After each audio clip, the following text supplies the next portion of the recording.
That should be live. Perfect.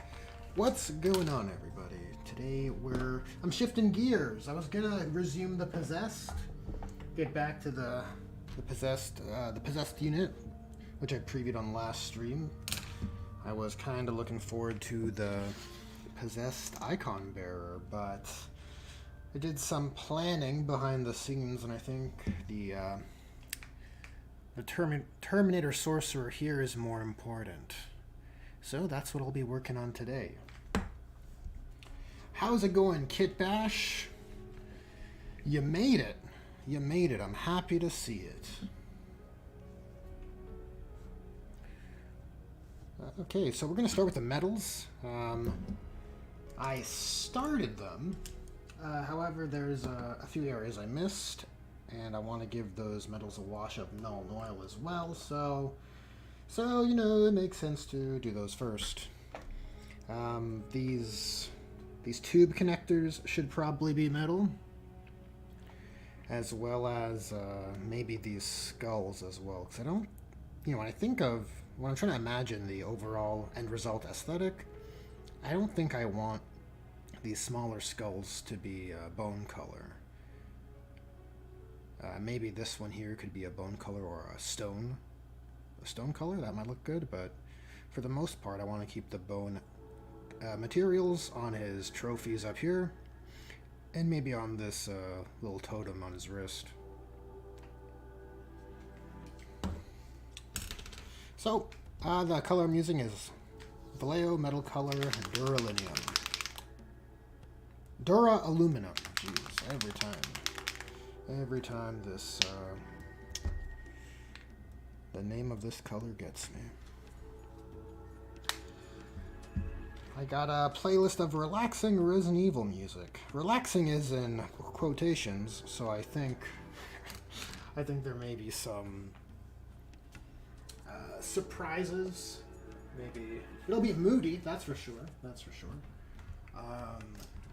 You know, before I get started, and I hate that I have to do this, but I need to get a paper towel.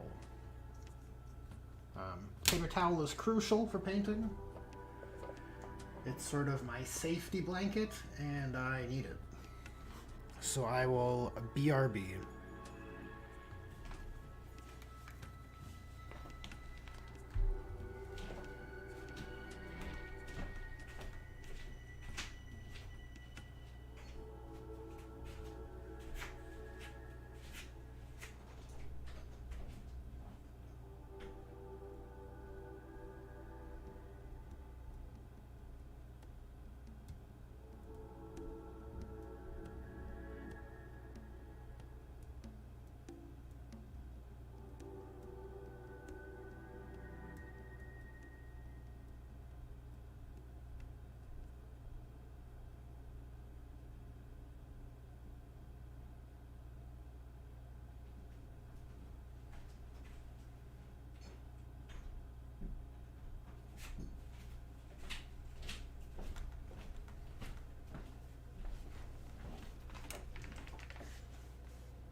I have returned with a paper towel in tow. Very important, very crucial. How else am I supposed to get the perfect moisture on my brush?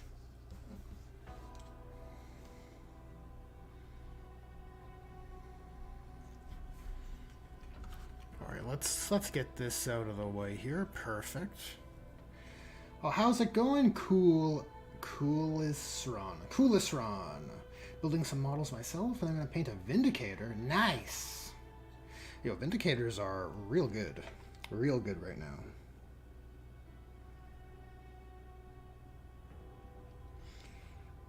Got a good volume of shots with a potent strength, and D6 damage is not the most reliable, but you got a lot of quantity to make up for it.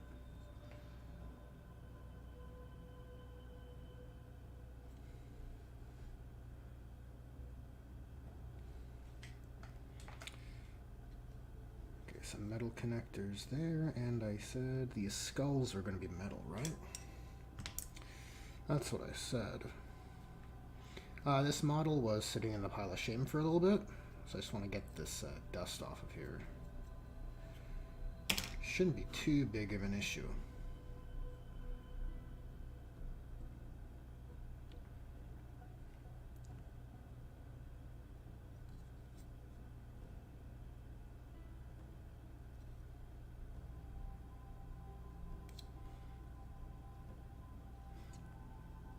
Yeah, this sorcerer is probably going to be of the Tzeentchian persuasion, so we'll incorporate some blue colors on our accessories. I think that'll look pretty neat. I gave him a bird skull on his hip here. I thought that, you know, Tzeentch likes birds, right? Tzeentch seems to be very fond of the avian look.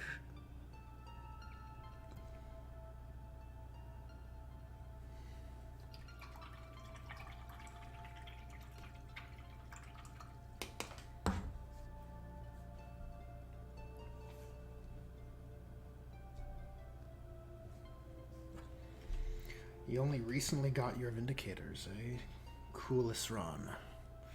They are a very classy unit. I cannot lie about that. Okay, so let's do a double check on the other metal components. Anything missing? You know, I say this, but I'll probably miss something.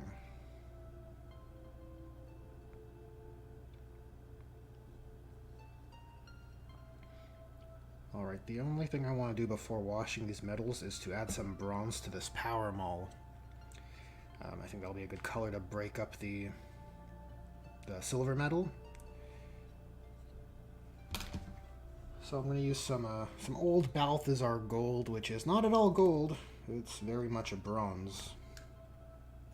Or a brass kind of color.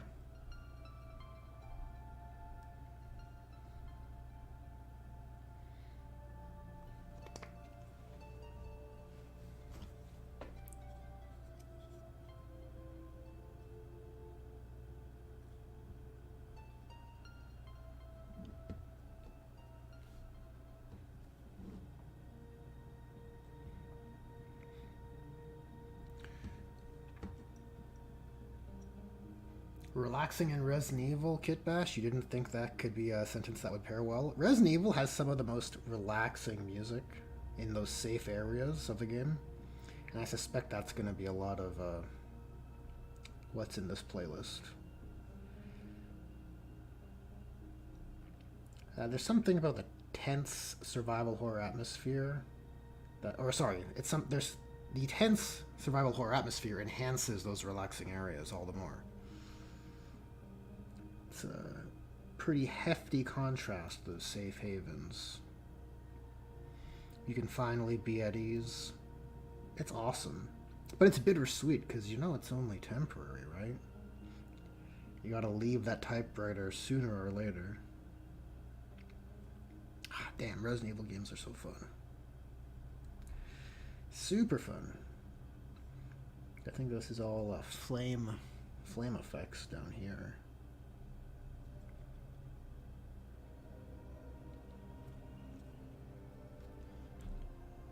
We might need to do 2 coats of this Balthazar.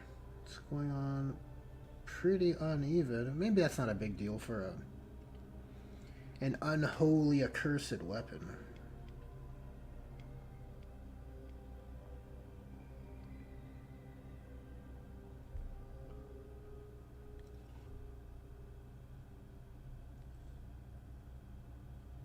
Maybe that's all right.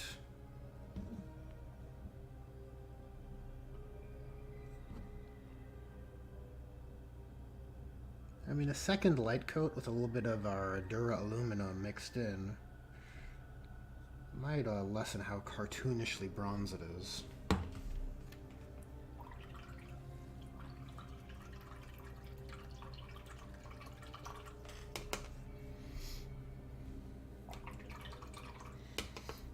Rumors of Vashtor's units. Surely that would have released with the Chaos Space Marines book, right? Unless it's a Dark Mechanicum release. A proper one. Though knowing GW, it might be like 2 units plus Vashtor. And then the Chaos Space Marine Demon Engines are thrown in there, just like every other every other God-marked Legion.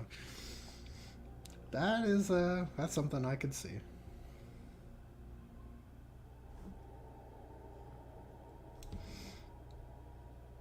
Yeah, this is a much more tasteful kind of bronze, I think.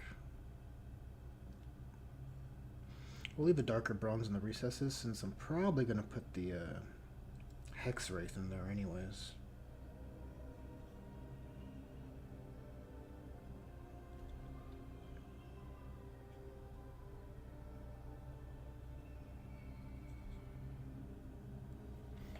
Look at that orb. His sorceress orb. Oh, not Nightbean. How's it going? Thanks for stopping by. Thanks for contributing to the hobby camaraderie. What are you up to? You got something on your hobby desk? If not, that's cool. The company is always appreciated.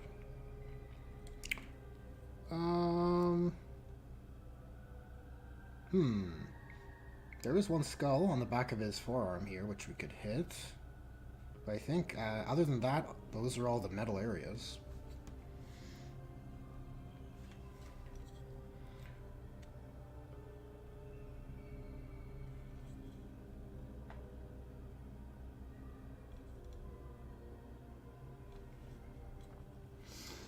And then after the quick wash, we'll probably do some tubes.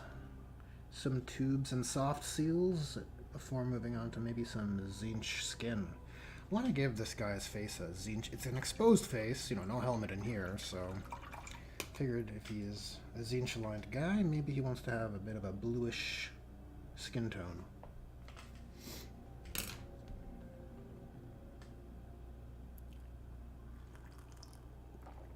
Oh, rumors of Vashtor's personal bodyguard. Interesting.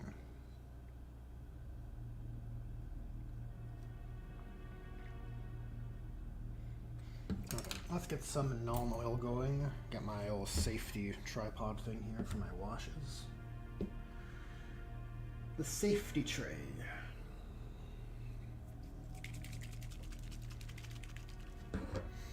Very important. I've had more than my fair share of wash spills, and so this is what I've become.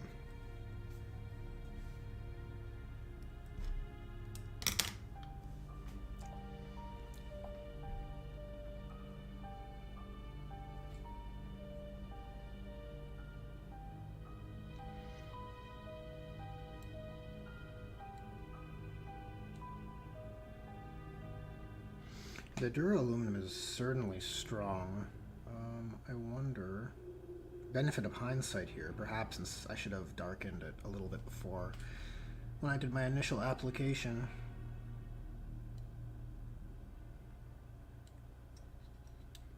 I most certainly should have. I wonder if I could... Maybe we can get crazy and use some of our weekend wash. Or Sorry, weekend contrast. Black Templar contrast, right? Let me just do a little test. Little tepid trial. Maybe on his bolter. The old combination bolter. Yeah, I think this is gonna work much better. Okay, I'll put away the Nuln Oil. What's up, Tramari? How's it going? Good to see ya. The Vashtor bodyguard will be 2 obliterators. The same 2 obliterators. That hurts. But I can't help but smile. It's too funny. Okay, let's try this.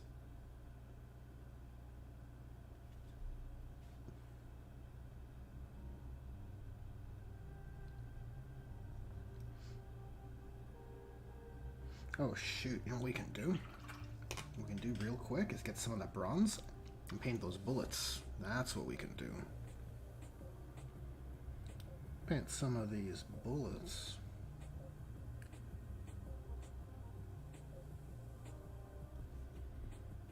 Gotta break up those colors, right? Hit those accessories.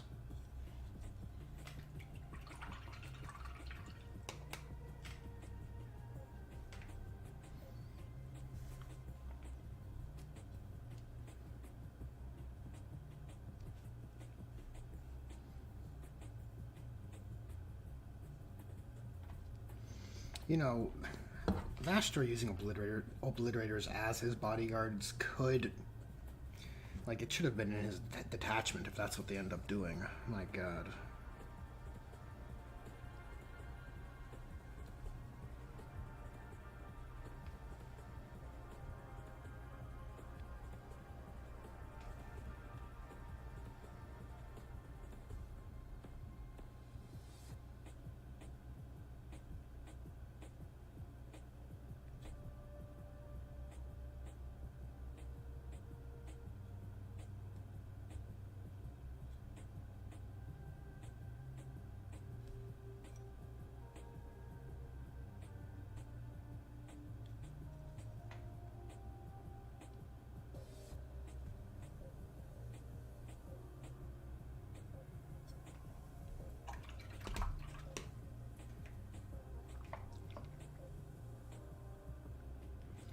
Kind of overdid the wash here a little bit.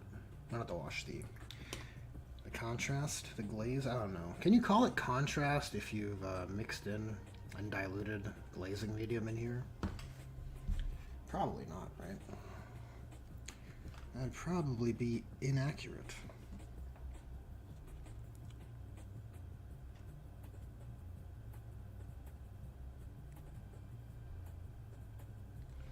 I just find the black contrasts are so potent. They're so strong.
Tell us about word bearers. Just saw your comment now, not Nightbean. Why word bearers? Well, at the time, the word bearers had such a unattractive, painfully bad faction rule in like 8th and 9th edition.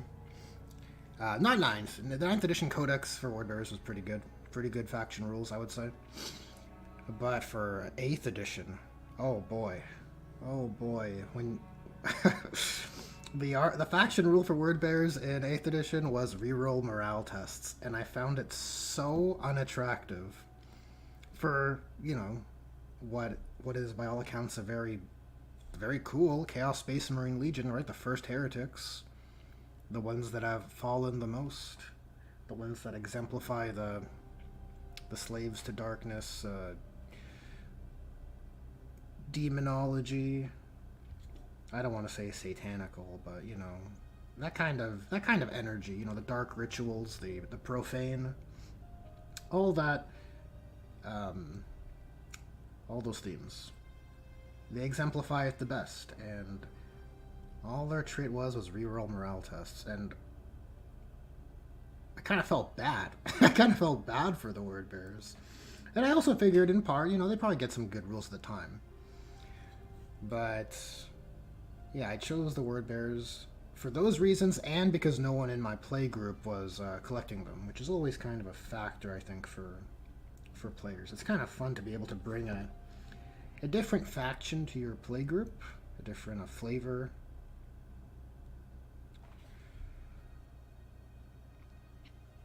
And yeah, I chose the word bearers for those reasons. I think they're just really cool bad guys, Big into the possessed, big into the demonic summoning. Though that's not really a rule anymore, which is too bad.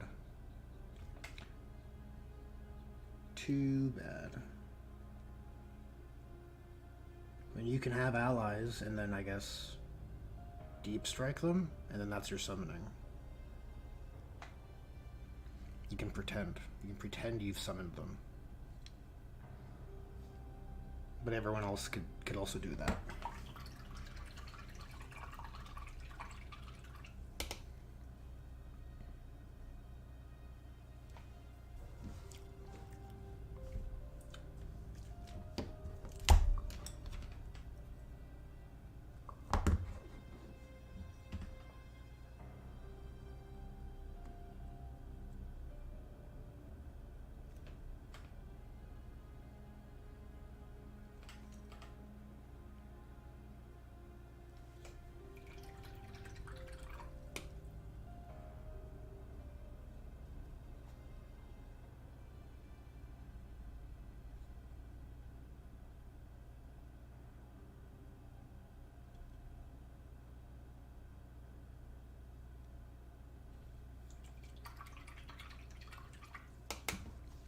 Yeah, you get that they're a big bad. They are under their gimmick, demons and possessed, don't shine as brightly because I think Black Legion kind of as the poster boys, they kind of lean into it a bit more than they should. Word bearers are certainly the faction you would choose. The way you would choose Night Lords for jump pack units and terror troops and that sort of thing.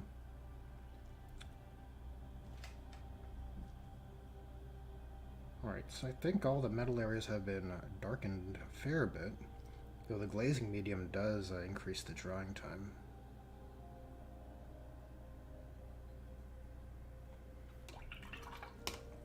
Oh, there was a little metallic detail I missed here on his tabard. This little capstone where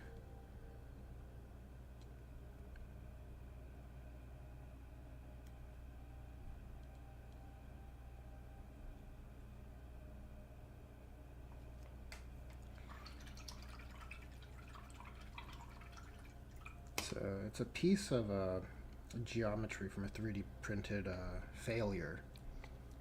I thought it suited the pose well enough. Yeah, I think it's looking all right. Okay, so while it dries, I can start blacking some cables and soft seals using some game color black.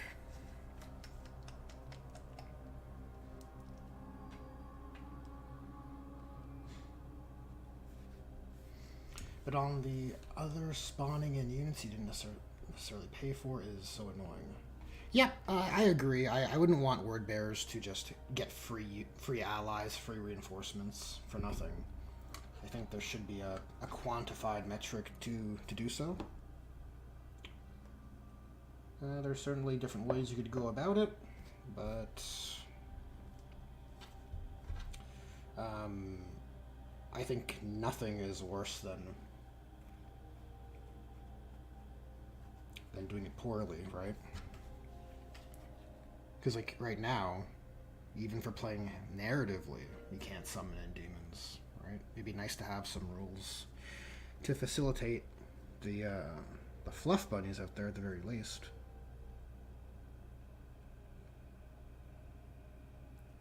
So I'm gonna apply this black paint here and hit it with the Scale 75 Inktense Black afterwards to create a glossy finish, which I think makes for a nice contrasting material to the rest of the armor.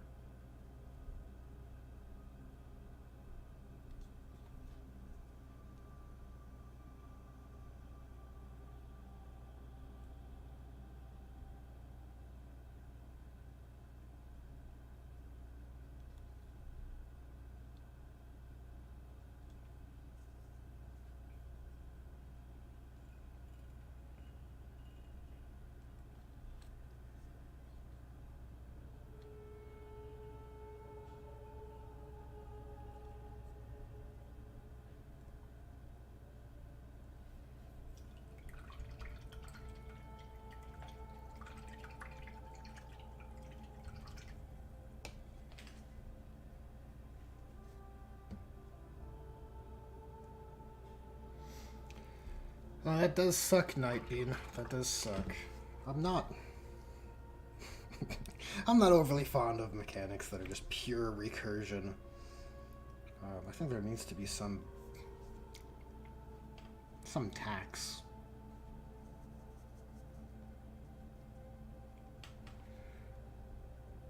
Begins to feel kind of disheartening.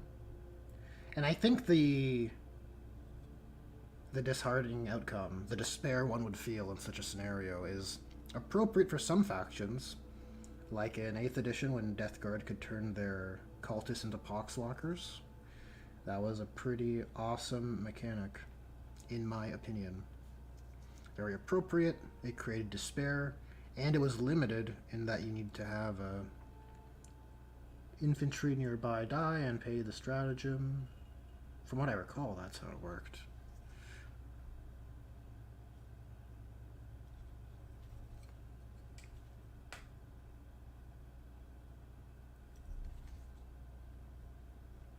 Sort of a Blue Horrors interaction.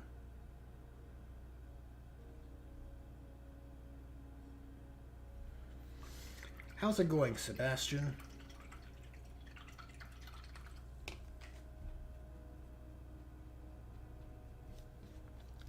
How's it going? Thanks for checking out the stream.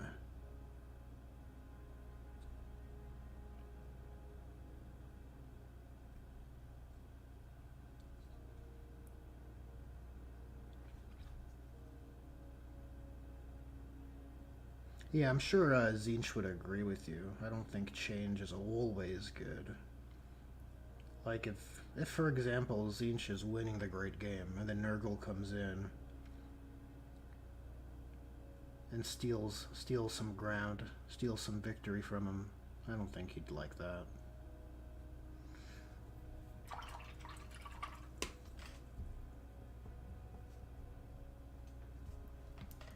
Hell yeah, Cultists into Poxwalkers was so good. I think people would abuse it and just turn everything into Poxwalkers. Like when your Marines start turning into Poxwalkers, I like it a lot less. And Nurgle is you know, big into the despair. I think that's part of the themes of Nurgle, so it's a pretty fitting mechanic to destroy a unit of cultists and only see they've turned into zombies that are stronger, you know, or more tough at least. Very very thematic.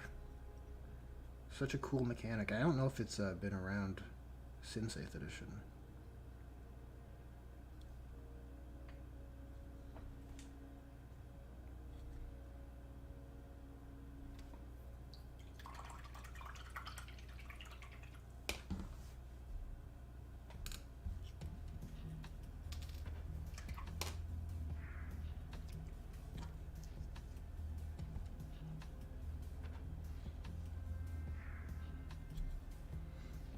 We got some seals on his hand to do, or his palm.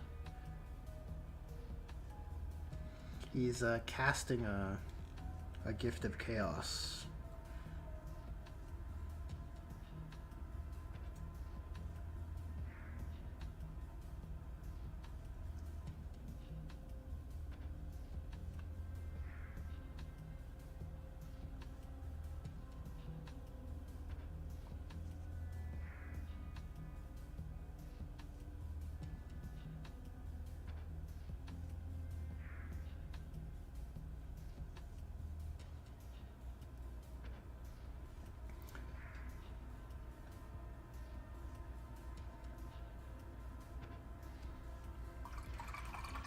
Yeah, personally, I would love for that strategy, that stratagem to be some sort of pillar of a rule or a mechanic for the Death Guard.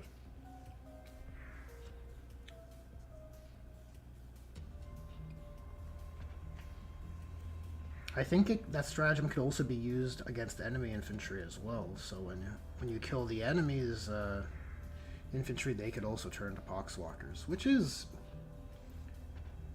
it's lame against Tyranids because the models don't work, right? You're killing Termagants and they're turning to poxwalkers, and I'm like, what? What is this? It's not perfect.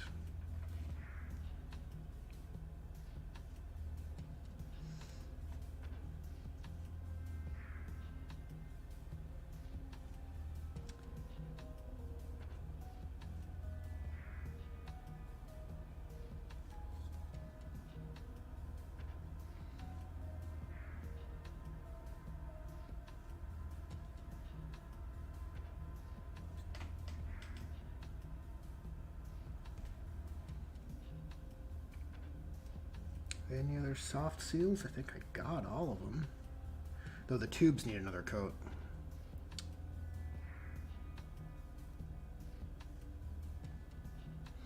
I think these tubes that are surrounding these ones that I'm blacking in here, maybe we'll make them glowing green. Though, like, this guy has so many runes. He's perfect. He's like a perfect base for a word bearer's Sorcerer and Terminator armor. Because of all these runes he has. But there's quite a lot of them, so maybe we'll wait and see for those tubes, because it might be a bit too many glowing green elements.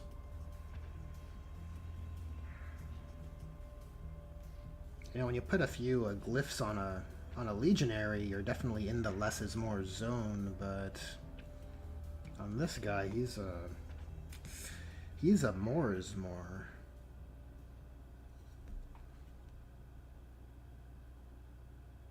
If you get what I mean.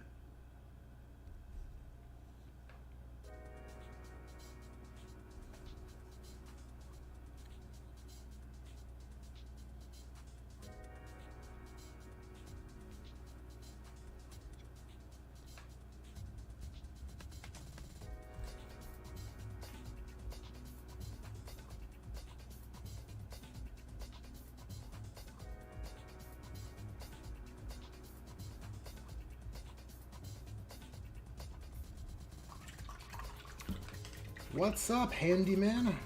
Thanks for checking out the stream. Thanks for joining the hobby jam and sharing the camaraderie. Do I have a rant for you guys? I don't know. It depends. It depends on the topic. I have known to rant from time to time.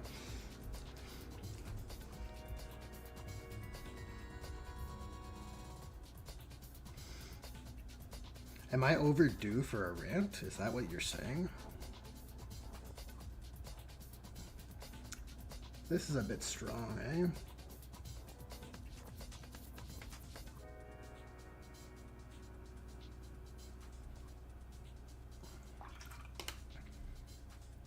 Contrast went on a bit heavy here.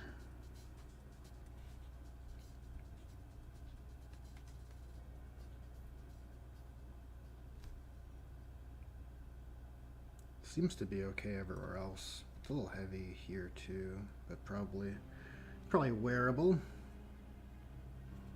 Can probably wear that if we just add some lines, maybe some fine lines, soften it a little bit, break it up maybe.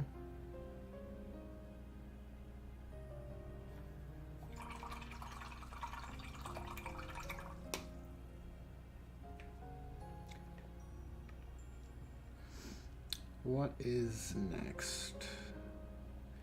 Right, the Scale 75 Inktense Black. The rant gods must be appeased. What is there to rant about? I am but a vessel, okay? I am but a vessel for channeling the rant energy.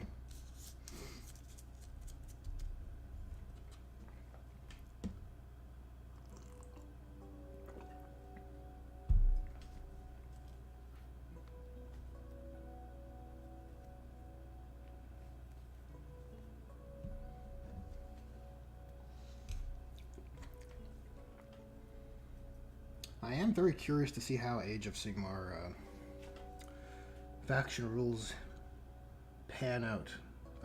The way they've designed how faction rules are separate from your stratagems.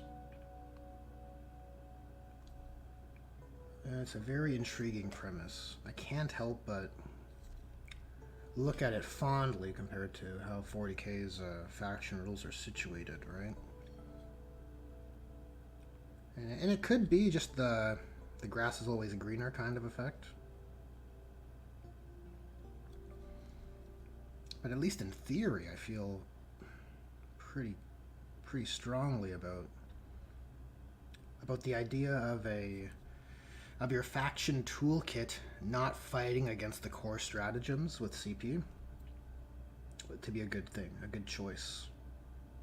And initially in 10th, I was like, oh, it's so good now that you have so little CP, because before there's too much CP, people are doing wombo combos everywhere, it's super egregious, you're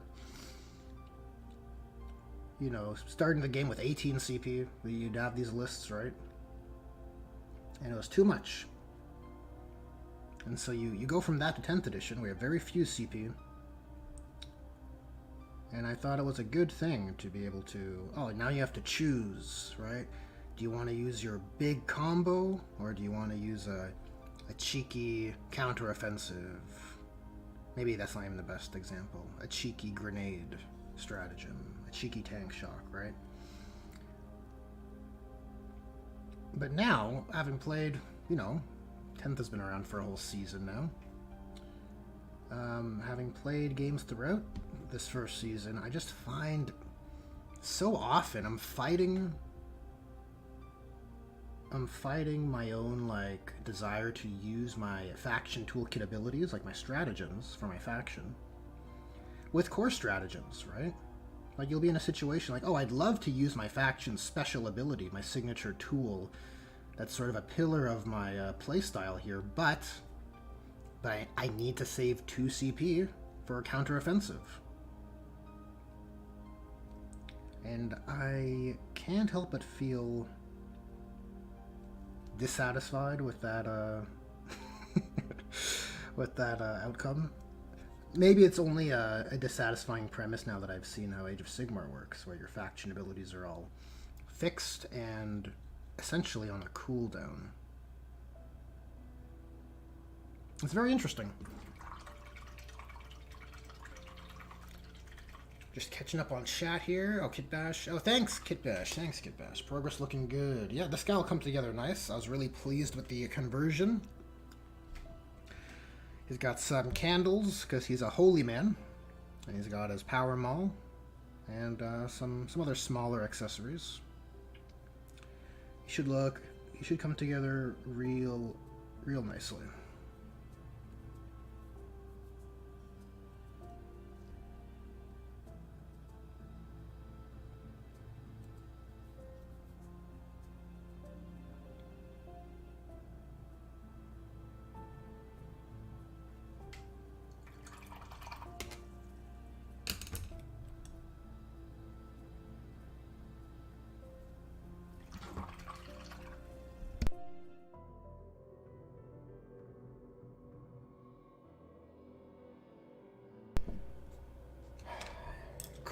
Coolest Ron misses Relic and Warlord traits. Yes, I feel similar. I think those are options that should have been available for non-tournament play, to be honest with you. I've lost a lot of joy from playing my Firekeepers, my Space Marines, because of that. And in fairness, look, Space Marine players were spoiled for that stuff with the supplements, right?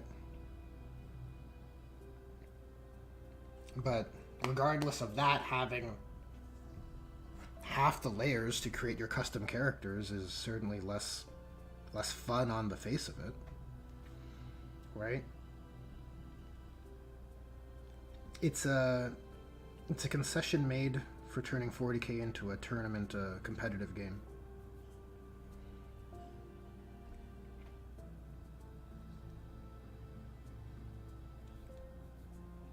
And I think Legends is part of this too, right? This idea. Like, I don't know, I made that video on Legends recently, and like the Legends problem, and in there I make this point that it's kind of a realistic and undesirable necessity because you can't produce models forever. But like, hold on, like we can go to a timeline where models are always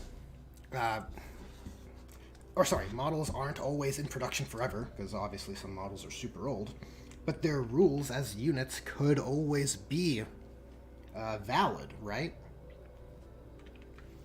And simply, you could just kit bash or counts as or whatever your way there. And then for tournament play, for the competitive tournament scene, just reduce the list for them rather than reducing the list of models and units for everybody to serve competitive play. I can't help but think that's a much better paradigm.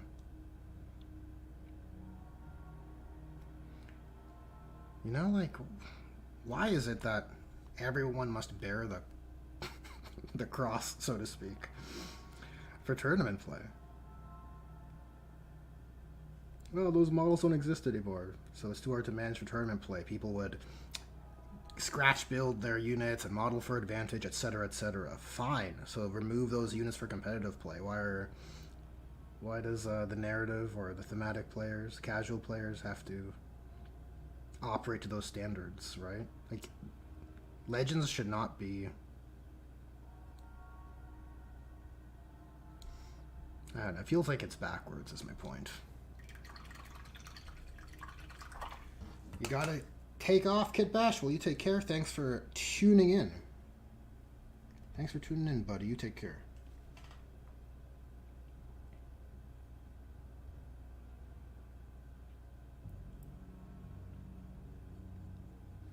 Little blue bookcase for this guy.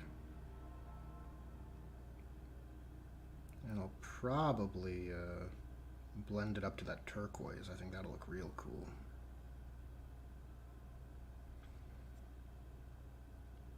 This may be our candle color as well. It might be a winner.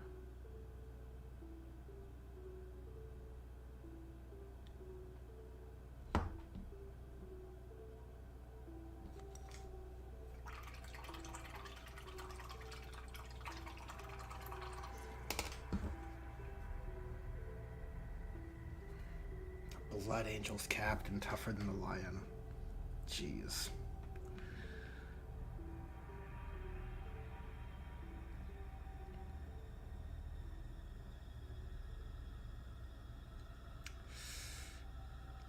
Not like this.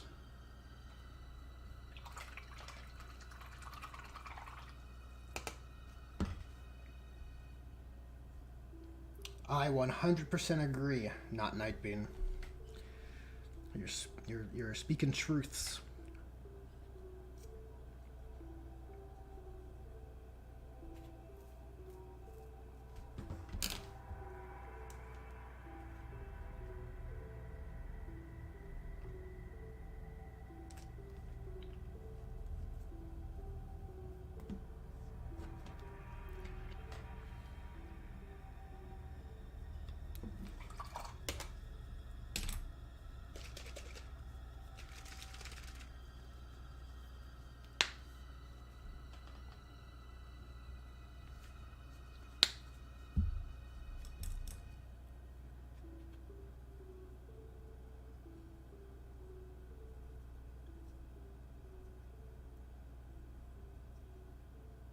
Yep, I think you're right.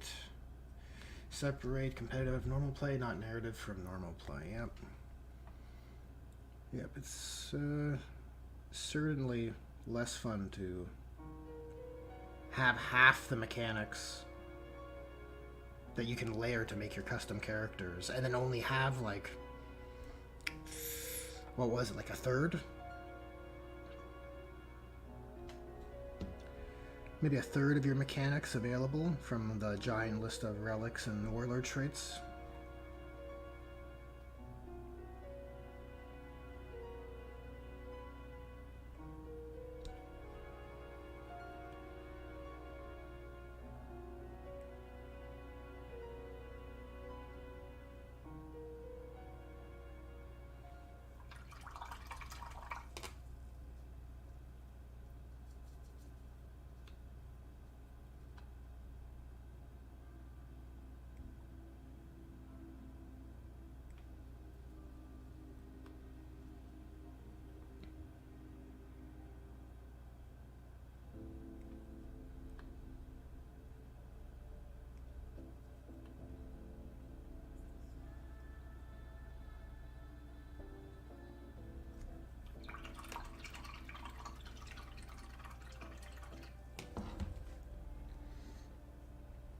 Yeah, I can't. I love like the idea behind Crusade, but it's kind of like a flawed system from the outset, right? Like, I'm not a fan of the bookkeeping personally, like across so many units with what is it, battle scars and battle feats or something like that that you have to keep track of. And you know what? Maybe some people are, so that's fine. That could just be my preferences. But for Crusade not to have the rules for everybody at the same time, it just makes it such an unappealing premise for so many armies to start. Right? Like, I don't want to start a Tyranids Crusade if my codex isn't out, and the Space Marines codex is. Bad example this edition, but my point remains.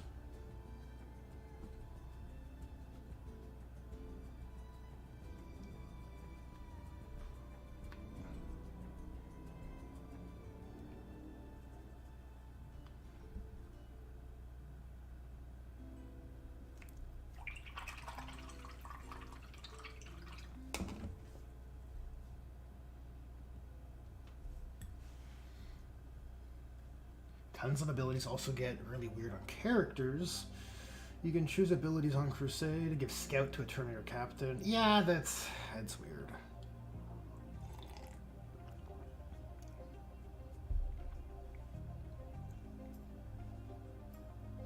I don't like what... I haven't really put too much thought into why I dislike the scouting interaction. There's probably something substantive there, but I haven't formulated my thoughts into like a script or anything around it. I don't like it turns into like just throwing things away to roadblock people. Like, it just seems so counter. Some units, yes, like, you know, you throw your fodder away, but if you have valuable units, like, you shouldn't be throwing them away to roadblock people.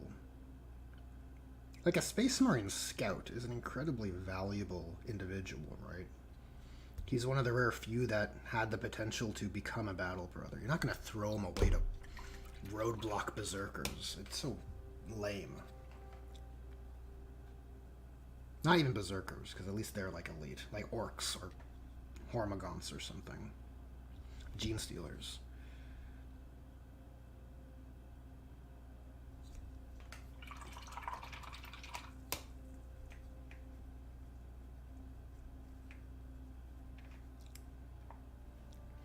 Okay, let's get some skin color down.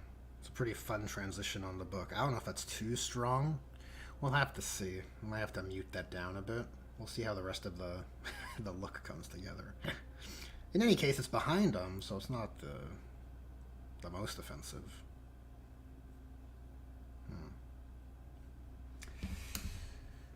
We shall see. Okay. First layer for our skin is going to be Cold Flesh from Vallejo.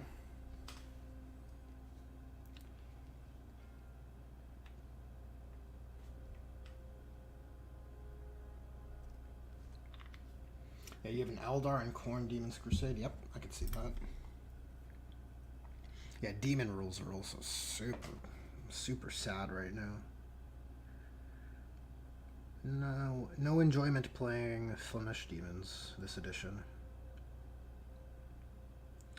I gave it a whirl for a few games at the launch with the index, and I'm like, this is clearly designed for me to be dipping into all the Chaos Gods.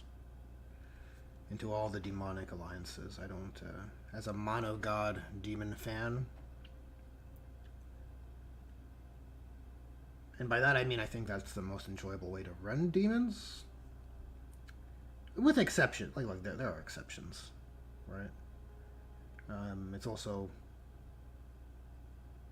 part of the dynamic of my local play group.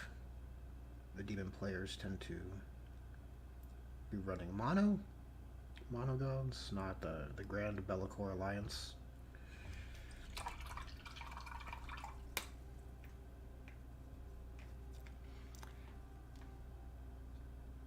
Though I do think the balanced data slate changes for the the demons with regards to all greater demons having the aura that Be'lakor had is a good get.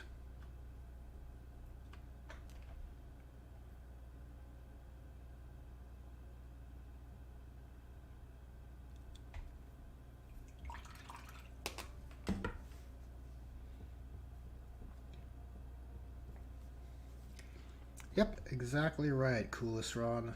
Exactly right.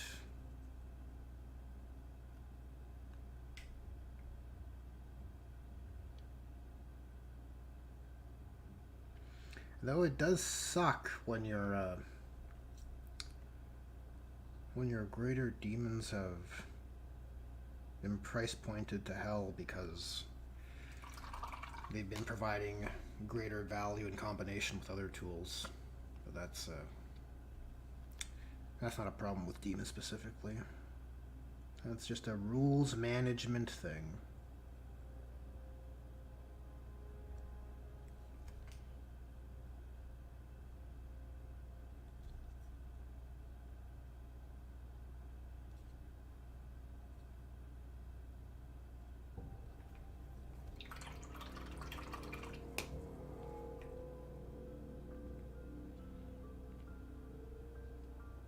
Okay, those skin layers are going to take quite a while to layer up, so I suppose I can begin working on these parchment pieces. Probably a gray. I like to give the characters a bit nicer paper. You know, only the finest of paper for the characters. So we'll start with some cool, or no, not cool, Dark Sea Gray from Vallejo.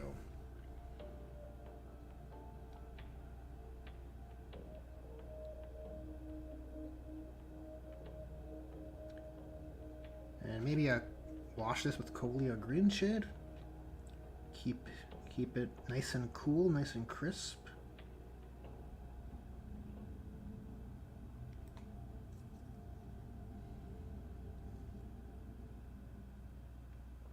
This is also the color of our weapon casings,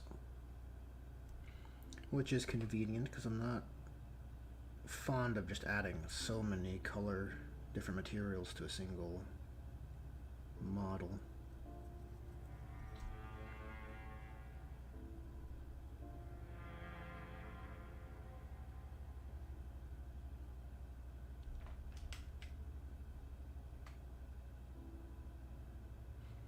Boy, that book casing is quite potent.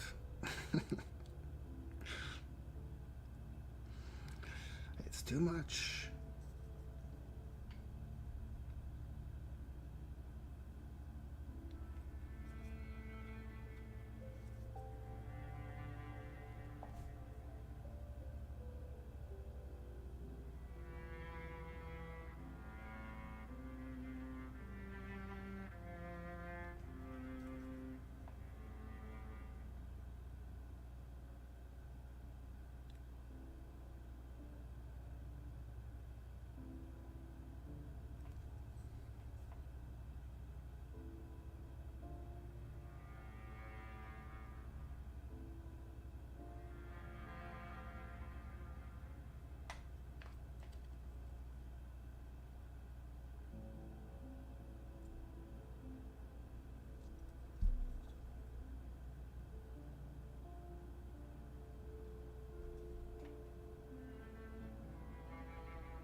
A greater demon of Tzeentch leading bloodletters. Oh, it hurts. It hurts me to hear. Yep.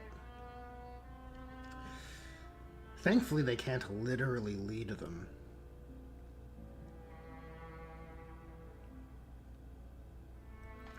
Yeah.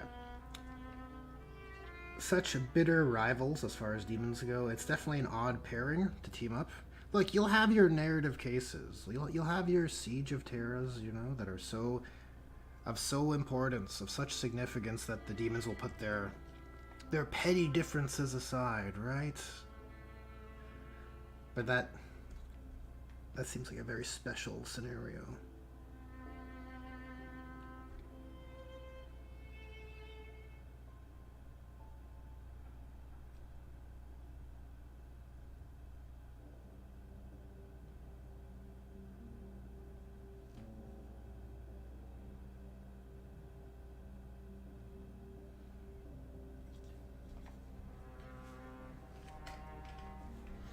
No generic Terminators and World Eaters or Death Guard.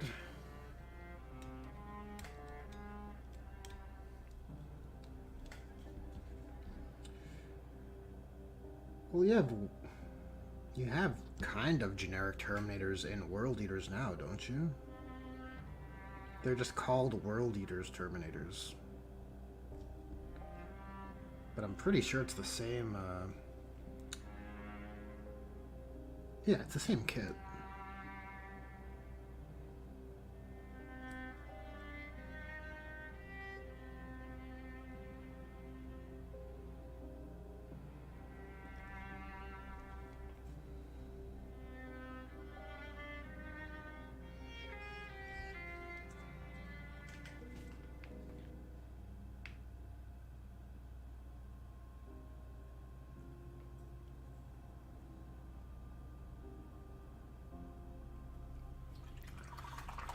You do? Yeah, right? Aren't World Eaters Terminators? They're not Red Butchers or anything. They're just Chaos Space Marines Terminators. I think their ability is different. But it's not appealing, because unlike the Death Guard or Thousand Sons, it's very clear that your Terminators are not like theirs. They're not the special variant.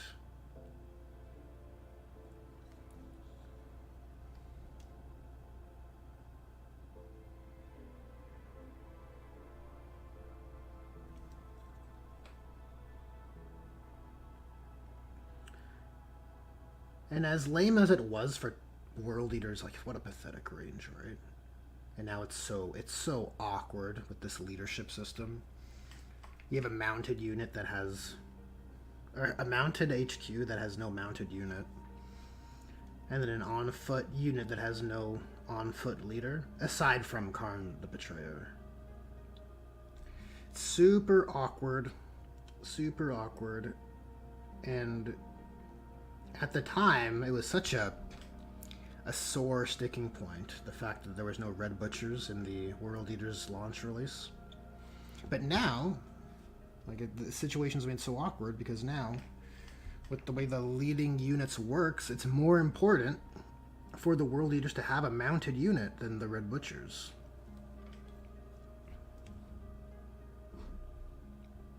Like literally, Lord Invocatus is only leading Exalted 8-bound, which is also a dumb unit, because he has no one else he can lead. He's just an awkward guy, and they didn't want to disco alert him. They didn't want to make him just a guy who goes out there and does his thing. Super lame.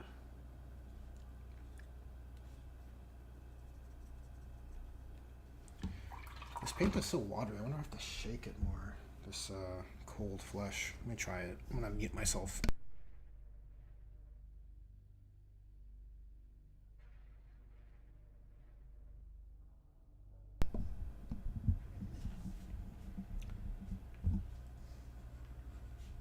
You thought you remember someone complaining how little the Chaos Marines Codex transfers to the Godline Legions. It's weird, right? It's a weird situation. Like, in choosing to divorce those legions from Chaos Space Marines, it just makes it so much more complicated to manage what they are relative to everybody else. And now every time you have to purge one of them out to give them attention, like in the World Eaters case, they lose half their range. And like I said in my Legends video, right? There's no Legends rules for that World Eaters army, right? Like, you can't play your World Eaters Havocs with Legends rules, right? Which really feels like you encourage these people to buy and spend hundreds of dollars and hundreds of hours realizing their World Eaters armies, and then to not even give Legends rules for them is just super lame. Same with, Death Guard and Thousand Sons before them. Less of an issue now, because of course, like, with time, people just kind of accept it and roll with the punches, but in principle, you should have the means to field those World Eaters Havocs, World Eaters Bikers.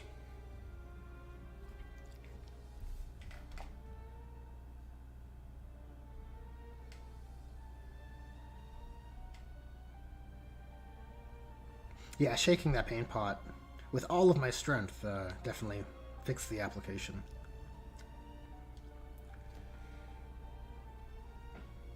With all of my strength mustered. Okay, so we need to give this guy some gold hands.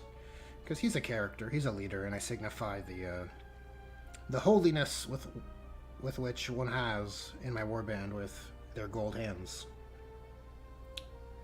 So I guess I'll do that next.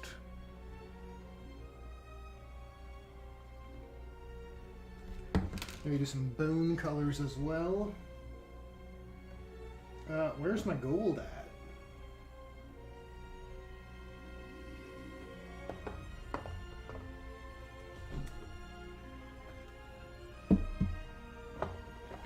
Okay, we got some Retributor.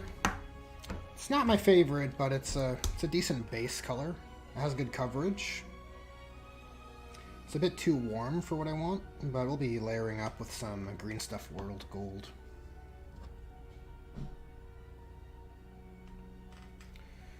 Link Dancer, welcome! You know you're late. But what's this heretic's name? That's an excellent question. He has no name yet.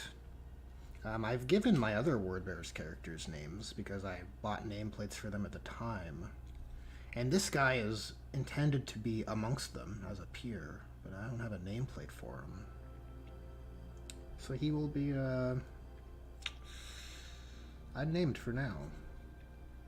And no worries being late, you know.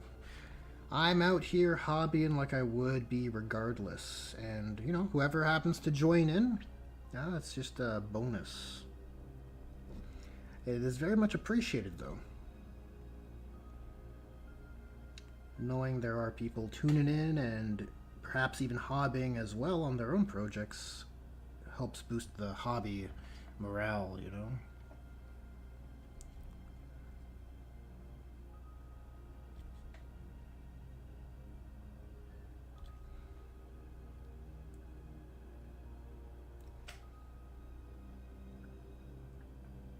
I feel like there was another point I had about this World Eaters issue. I saw someone said 8-Bound have lame lore. Yes, I absolutely hate 8-Bound lore. Look, nice models. If you're a World Eaters fan out there, like, I get it. Your range is your range. You can only enjoy what you have available. Like with many things in 40k, like, if I hate on it, I understand the other side of it, right? But boy, I feel personally offended that World Eaters have the best possessed.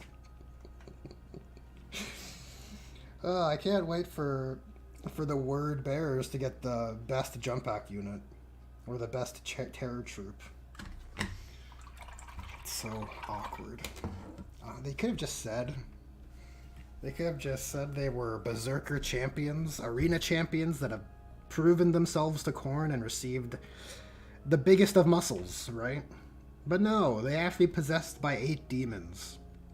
Because my gun is bigger than your gun. My guy is better than your guy. Well, my possessed is possessed by 8 demons.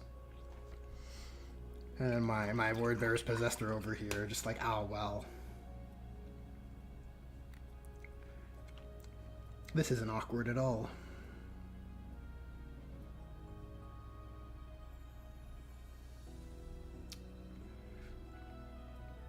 I'm pretty sure I'm not butchering the 8-Bound lore. I'm pretty sure that's accurate. If I'm incorrect, chat, let me know. Because I should probably be aware if I'm misrepresenting the 8-Bound. Never ideal, right? To be incorrect about what you're throwing shade at.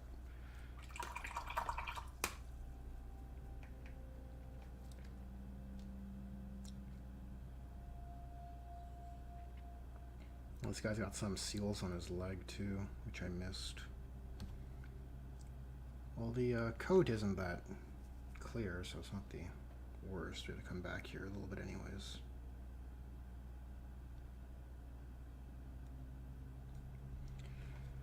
And while we're here, we can hit these ones.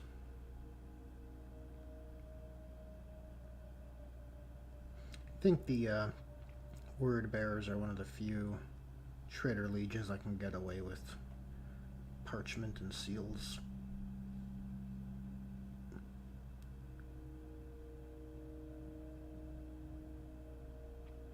They are impurity seals. That's my lore, okay? Don't make fun of it.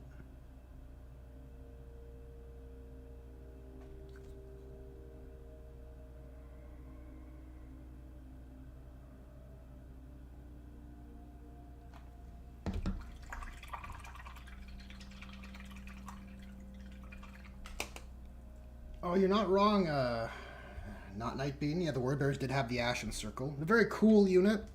Very Raptor-esque. The Book Burners. I like them. The Ashen Circle are cool. I wouldn't want them to be better Terror Troops than the Night Lords, for example, right? I wouldn't want them to come out with a unique unit on, you know, in some other timeline. And then the Night Lords players are like, well, guess I'll keep using my Raptors. This feels bad. So it's a good way to... never mind.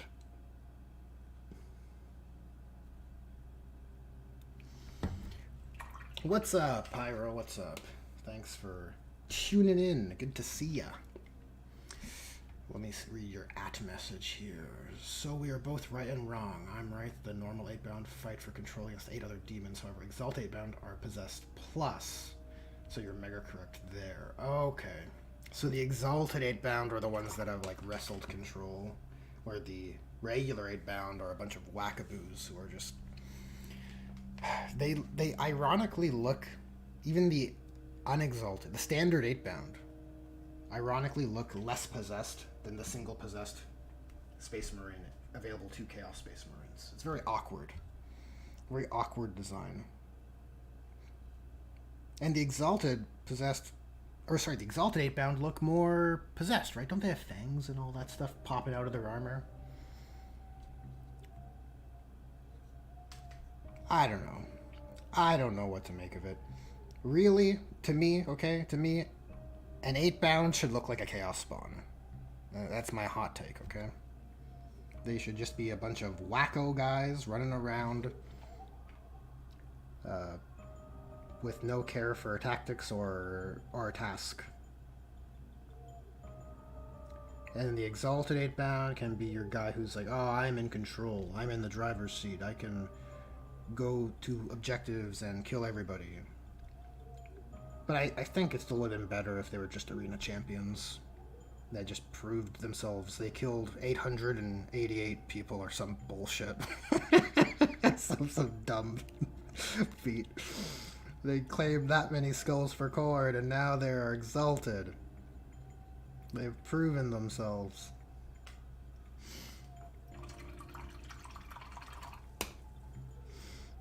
I think that's better. I still... Yeah. The word... Look, World Eaters are like a beloved legion, right? Everyone loves them. They're straight to the point. They know what they like.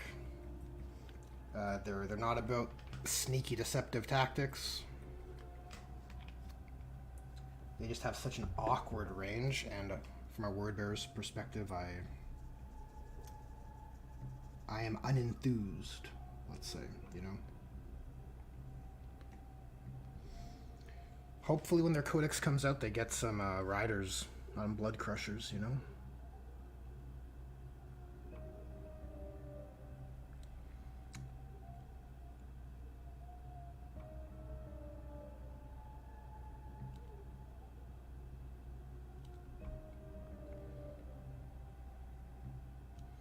The side of this guy's face is very flat, man.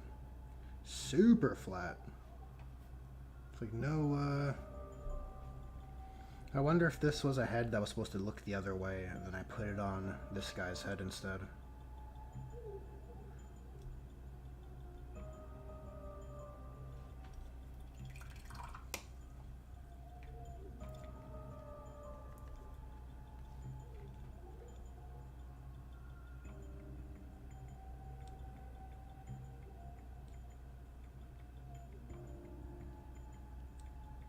You know, this guy can see the truth because he's got a third eye. His mind's eye is open to the truth. I think it's from the kill team. The first kill team set that came out for Chaos Space Marines.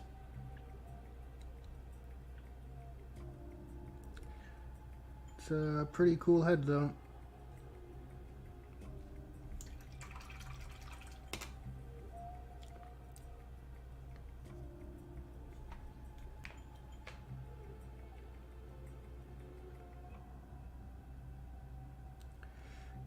Though I probably should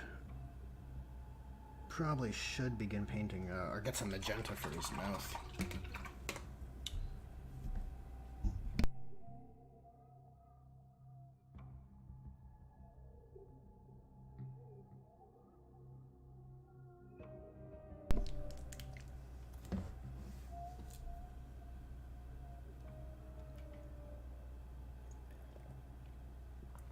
Their chain blades are now organically part of their bodies when they reach 8-bound. Like Exalted. The Exalted guys have the built-in chain fist kind of look, right? Well, I guess that's a way. I guess that's cooler, you know? We are dangerous weapons, basically. That kind of idea. There was this kind of design principle around World Eaters about chaining your weapons to you so you never let go of it. So it kind of follows that beat. Just putting some Volupus pink in here, nothing fancy, just the inside of a mouth, right? I think it just needs to be colored. You could hit it with a bit of a dash of a brighter pink, and then that's it. For the dark tones of the flesh, I'll use Frozen Flesh from Vallejo. Gonna have to shake it up though, because it's fairly separated.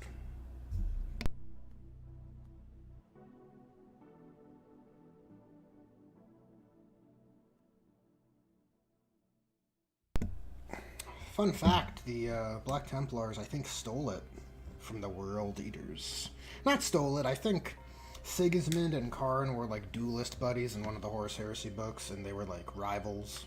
They had a very like respectable duel between each other where they both felt like, wow, that was awesome.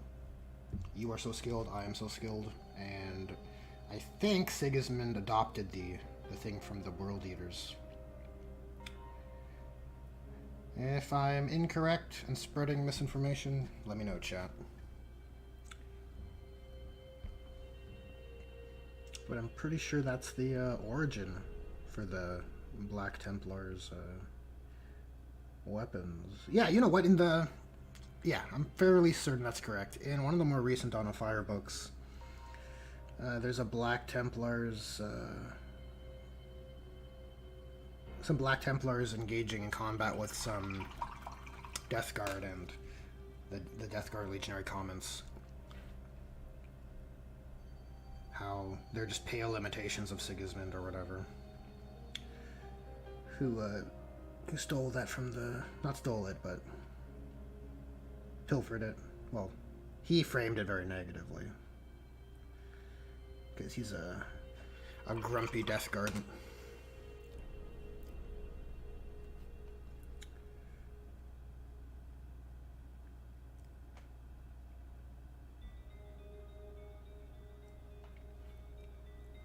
Grumpy Death Guard.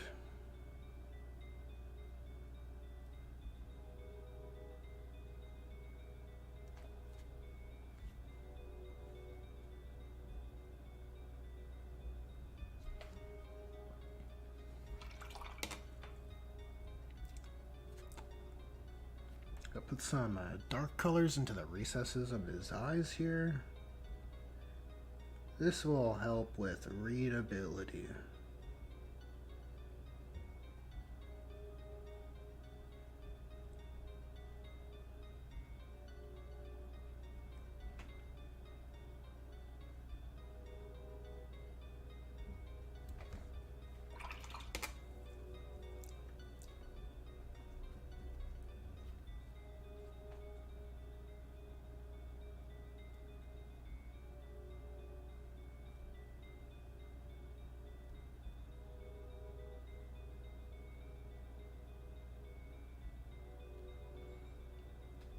He's definitely taking on a Emperor Palpatine kind of skin tone. He does have that unlimited power pose.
How's it going, Sly Koala? What chapter is this? I'm doing something very heretical. This is a Wordbearer's Chaos Sorcerer.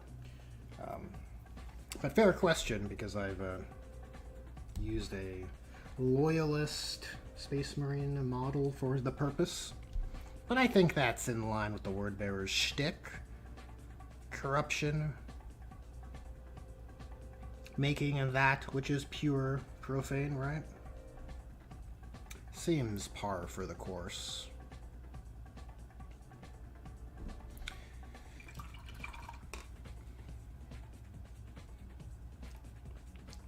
Alright, so I think that skin tone is working. The teeth aren't really painted. I'll mix in a bit of off-white to the skin tone and we go from there.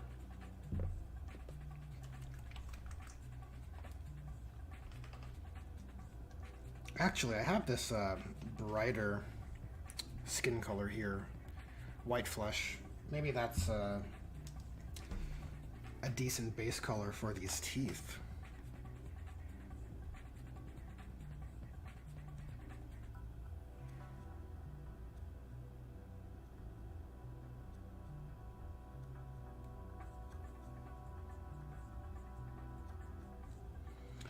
Well, not the best application, but it's adequate, I suppose. Maybe put a red wash over all of it, over his whole mouth. Try and let the model, the details of the model carry.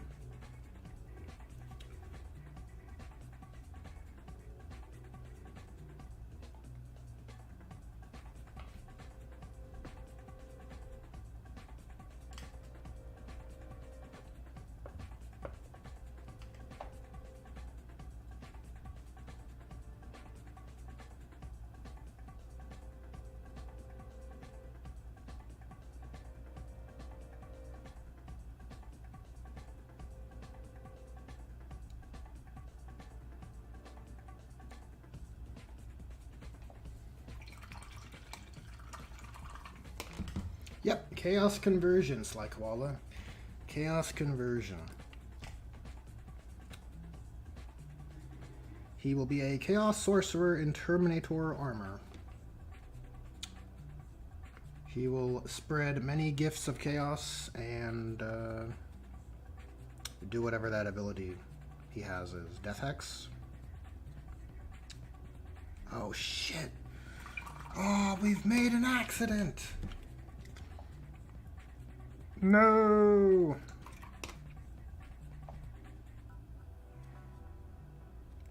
Try and eraser brush this.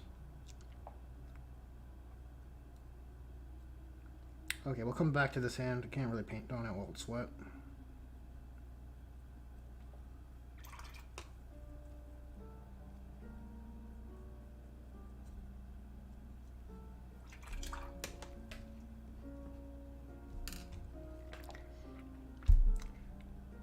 Okay, so eye colors.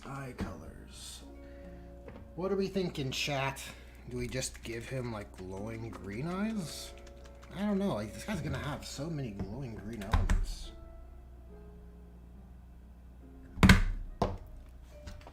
Let's try putting some Carroburg Crimson in his mouth. Let's see what happens. We're experimenting here. We're getting a little crazy.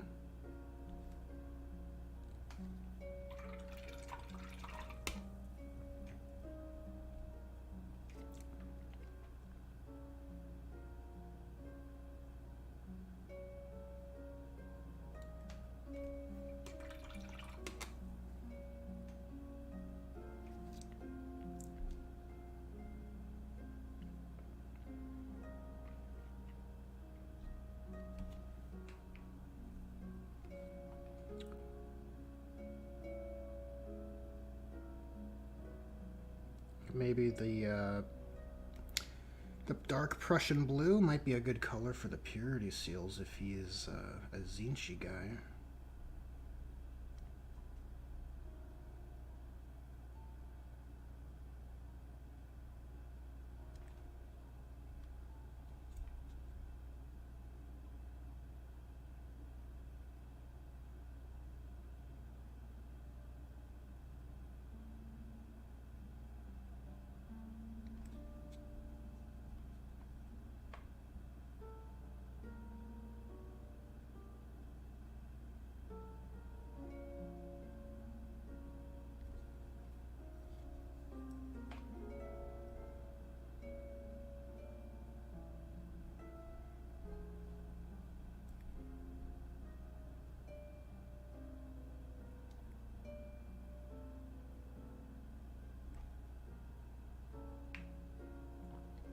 Glowing yellow eyes. Okay, you know what? I'm willing to give it a go.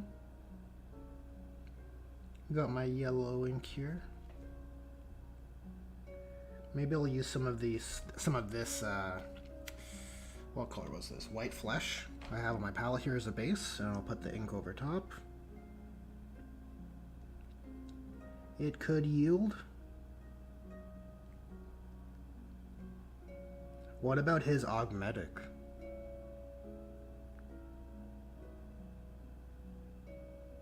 Maybe that should remain glowing green.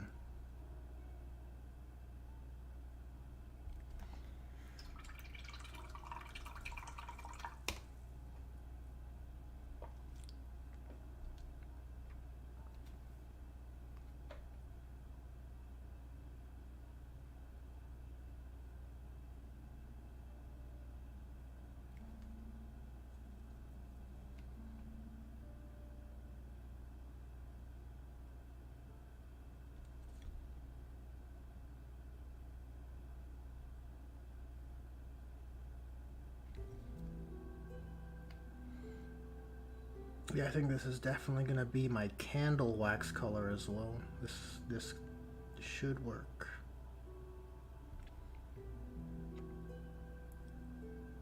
Fine for candle wax, you want to have a pretty good range of tone to sell the idea that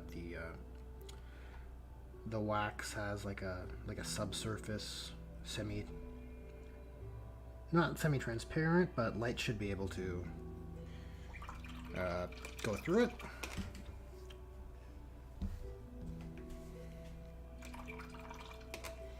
And having a subtle blend on the candles helps sell that effect.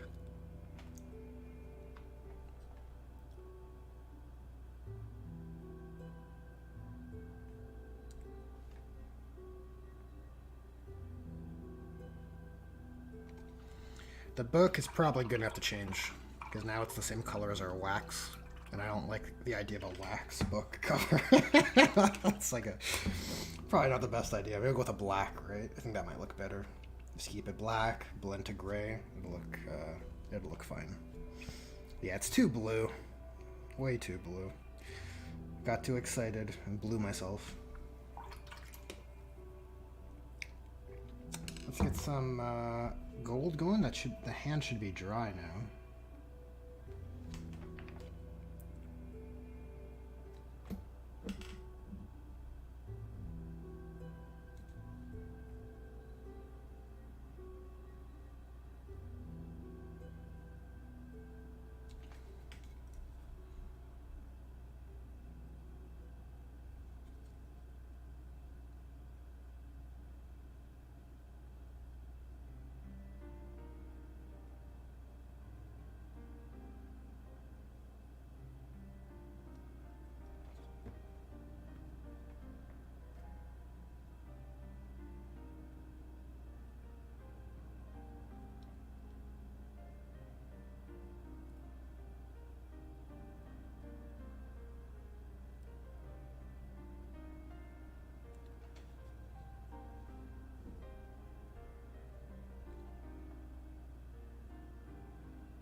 The Tzeentch book. I don't know. After I've thought about making the book casing black, I think it'll just look better. We'll see. I said I'd come back to it at the end, as maybe like a final accessory, but these straps could be blue because they're fairly small, and you know there's a purity seal here, so maybe those could be blue even. We shall see. Once the gold dries, I'll give the gold and gray elements a wash. A wash of Coolea Green Shade will help cool everything down, go into the recesses as well. And then from there you can layer back up over a nice cool undertone.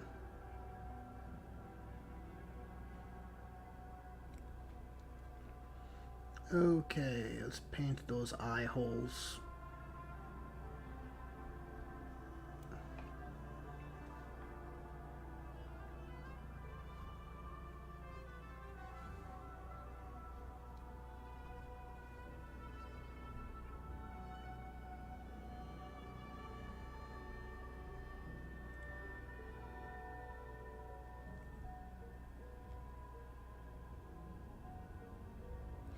The alternative eye color could be like a red or a pink. Well, maybe not pink.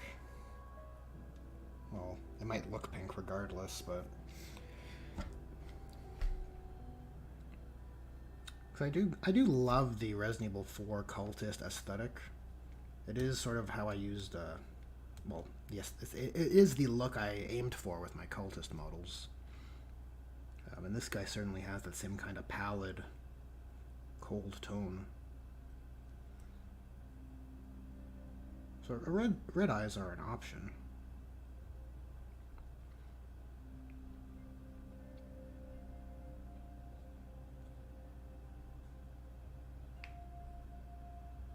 Okay, let's get some Coolea Green Shade. And I have it ready right here. Perfect. Like I planned it all along. I think bright orange for eyes could work as well. Can mix up some orange.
I think a haphazard application is fine for the back side here.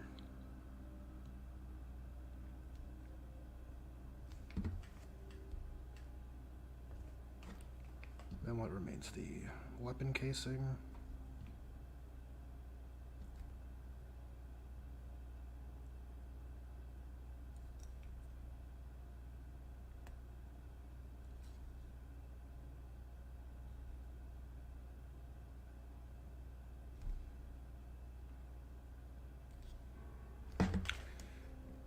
And then the fists.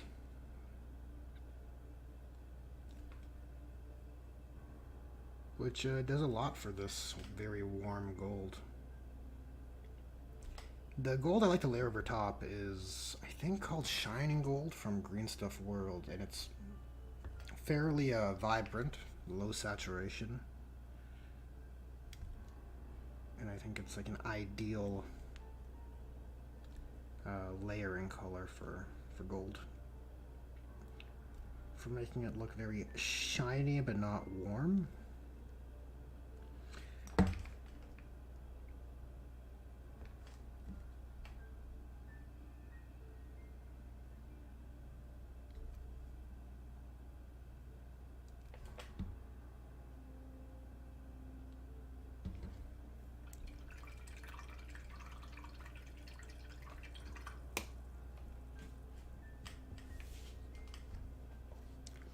Red and pink eyes could work. Yeah, I'm debating it. Guess I could always paint over. It's not the worst. I have some Doomfire magenta contrast, so maybe we'll try it out.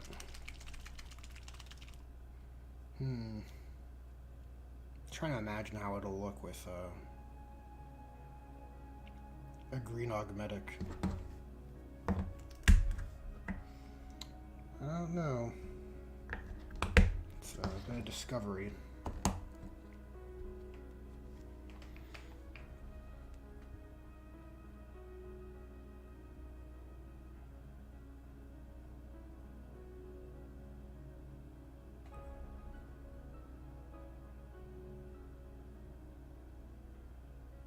Sort of aiming to follow the process of my video, my Glowing Islands video.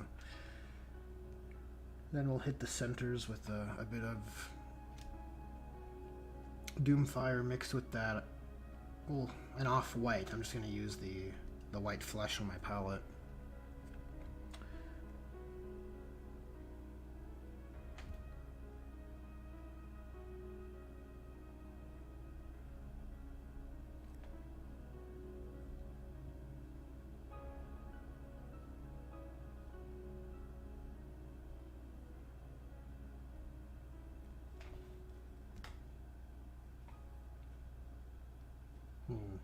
What are we thinking, chat? What are we thinking about this? This pink eye color.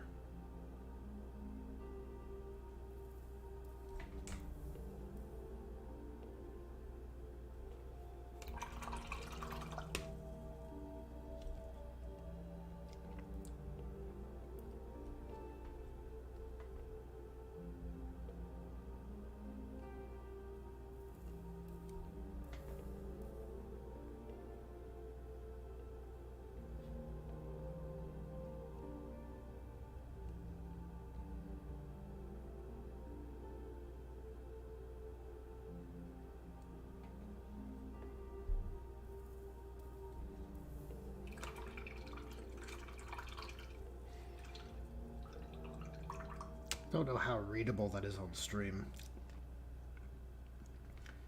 The OBS preview certainly makes it look worse.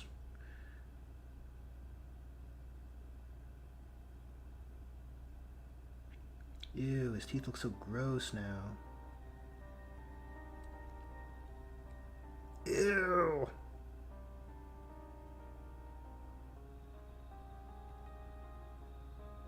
Something's wrong with this guy. Jeez. You know what? I like it. think hitting these teeth was a win. It's a good choice.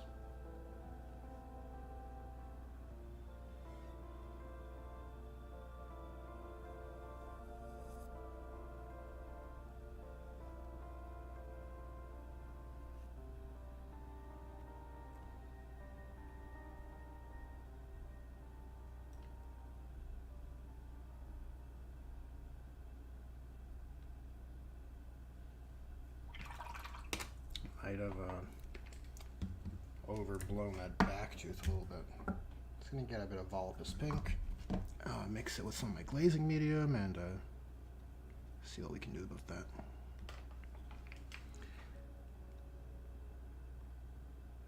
Hopefully this isn't too strong.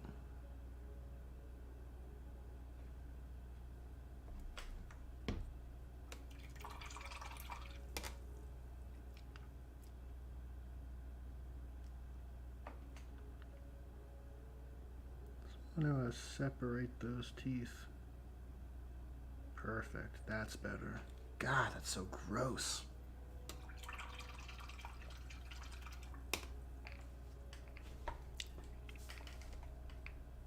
Yeah, chaos doesn't make you more handsome, that's for sure.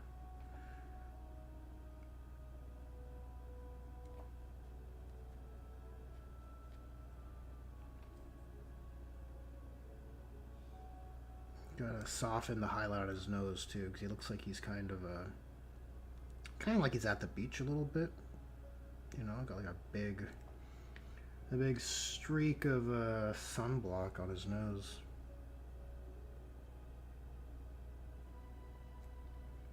Let's see if we can lessen that, maybe by hitting that other nostril. Maybe that'll help.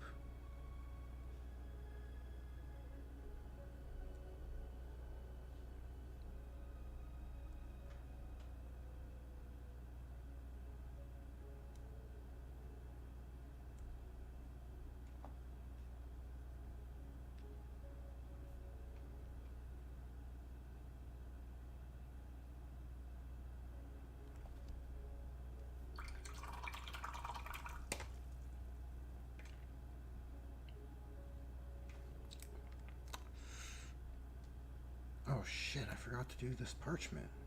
God damn.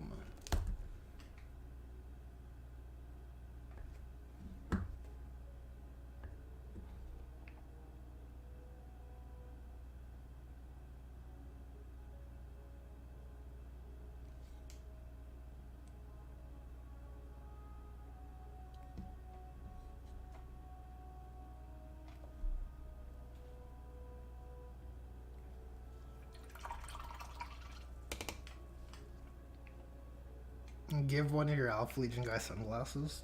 It's good. You can never trust a guy with sunglasses on. So it's I approve of that choice.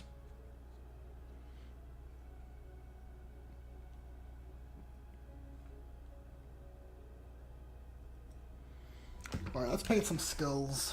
Let's paint some skulls.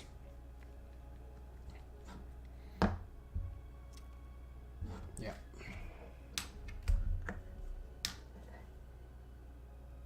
That's some Steel Legion. It's a pretty good base color for skeletons.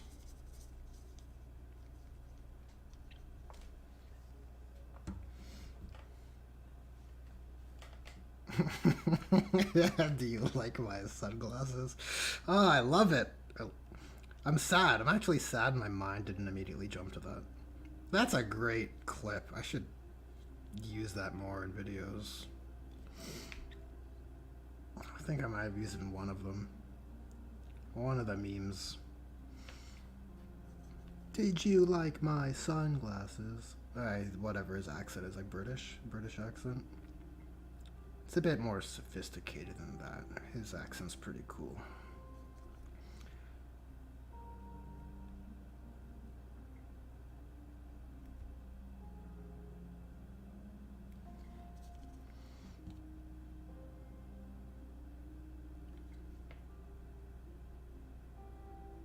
I've been intentionally not looking at the Metal Gear Solid 3 Delta stuff because I don't want to get I don't want to develop a desire to play it.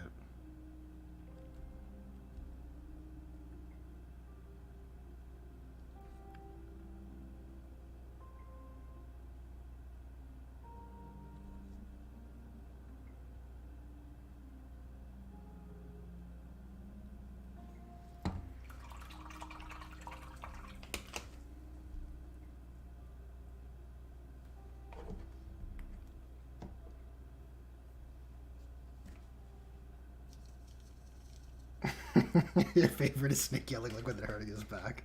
Poor old man Snake. I assume that's a old Snake.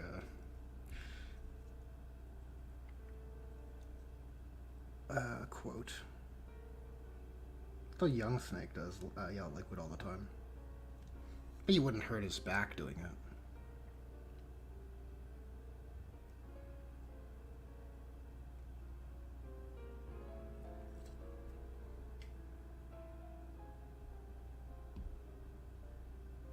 Oh no. I can't believe I've done this.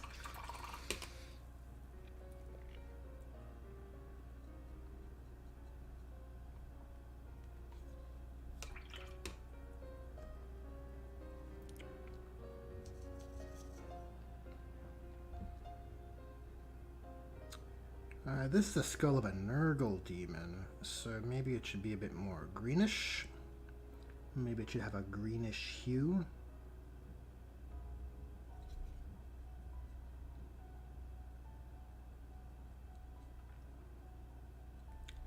I think that makes the sense.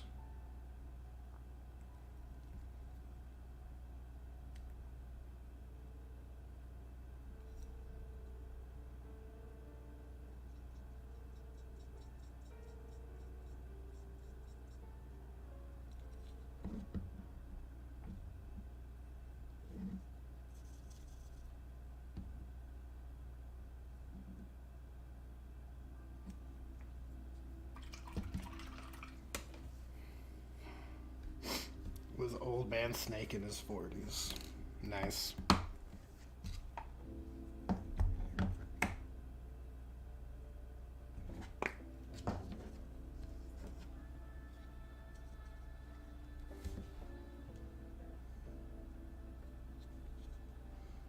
We got one bird beak here.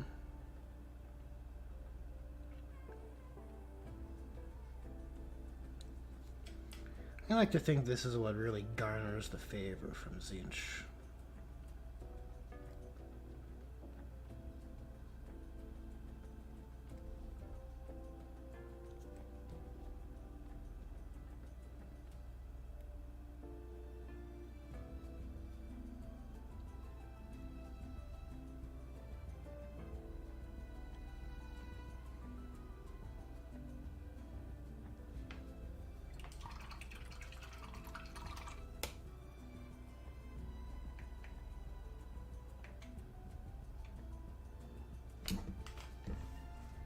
I will layer in some skeleton bone.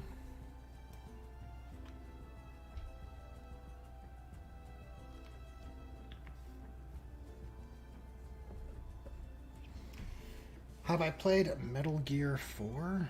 Like Metal Gear Solid 4? Where he's old? Yep. I have, if that is what you are asking. That is a game that I really like for subjective reasons, but I don't I don't think it's worth it if you haven't played any other Metal Gear Solid game. I think it's actually should be avoided if you've it's like such a fan servicey game. It's like 9 hours of cutscenes.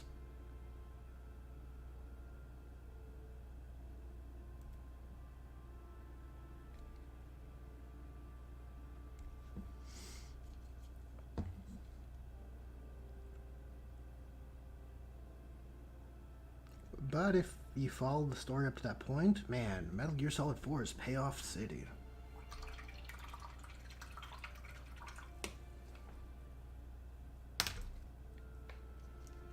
Oh yeah, please do. Share that clip. Share that clip.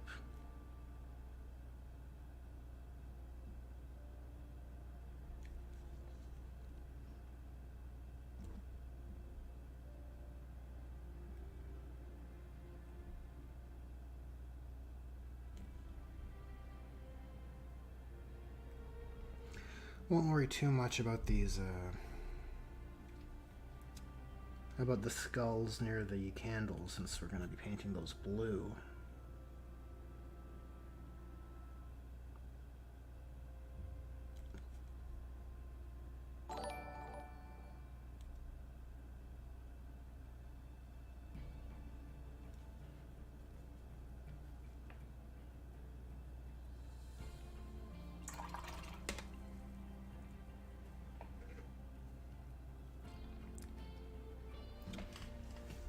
How should I go about adding some green to this? Oh, you know what? I have a Poxwalker wash. We'll just put that over top of the skull. That'll make it sufficiently Nurgle.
Oh, there's also that skull totem hanging off of his wrist, eh? Shit.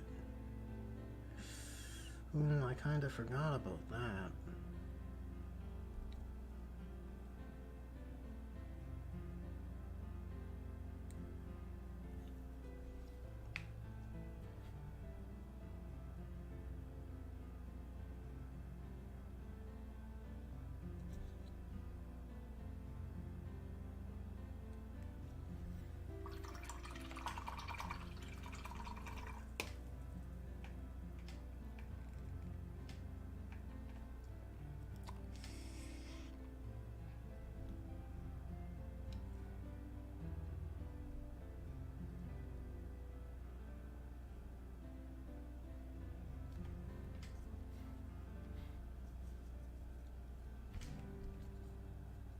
Let's paint this stone color.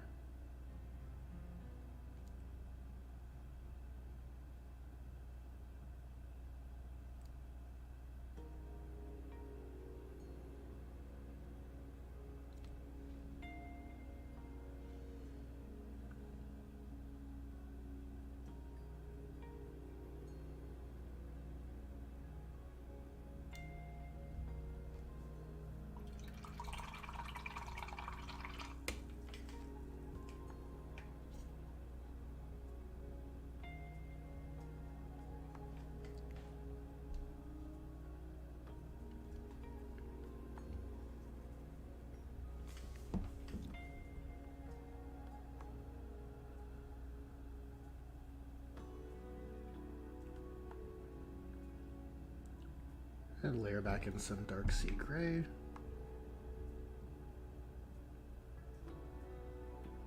find dark sea gray it's fairly warm compared to Colia green shade. Or compared to, crap, what was the gray from Citadel I was using prior to dark sea gray? Celestra gray. Yeah, I used dark sea gray from Vallejo as an alternative to Celestra gray because I didn't want to buy more GW pots.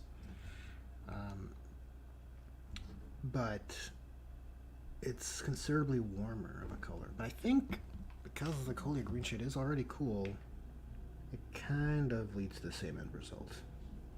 Like the recipe isn't all that impacted.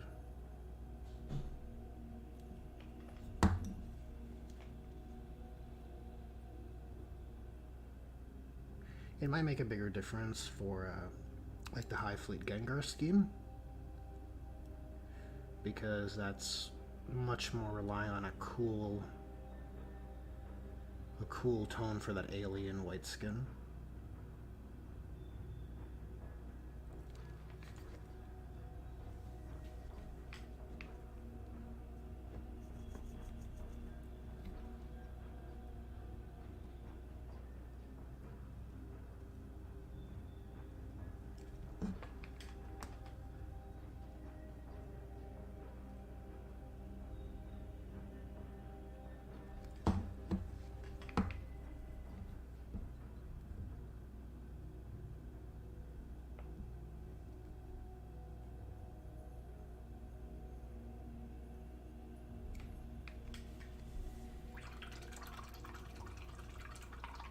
Yeah, these are all Resident Evil songs, apparently. I assume so. That's what the playlist is called.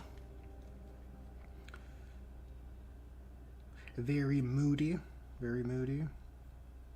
But those save room themes are... they're a good time. Not most. I'd say about half I recognize.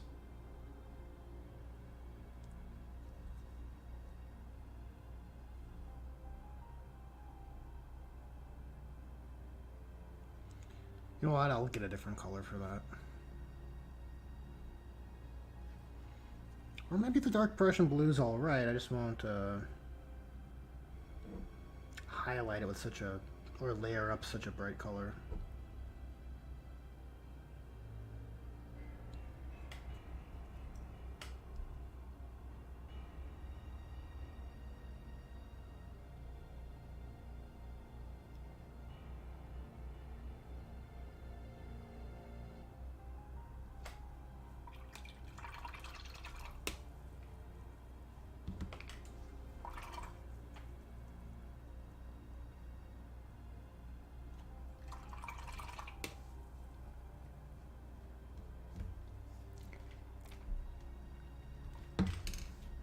Let's get some Poxwalker shade. Though, where is it? Oh, we can put this on our base, but...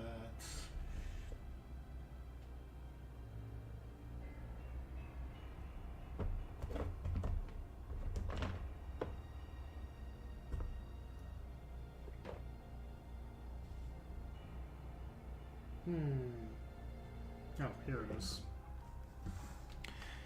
Poxwalker shade.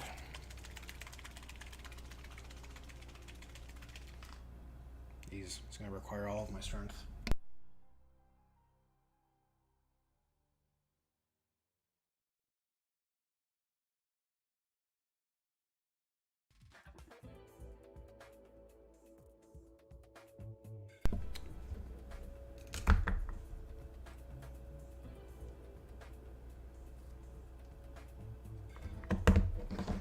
So this should hopefully add a kind of Nurgle undertone, I'm hoping. Maybe I should have mixed this with a bit of Seraphim Sepia or something. Benefits of hindsight, of course.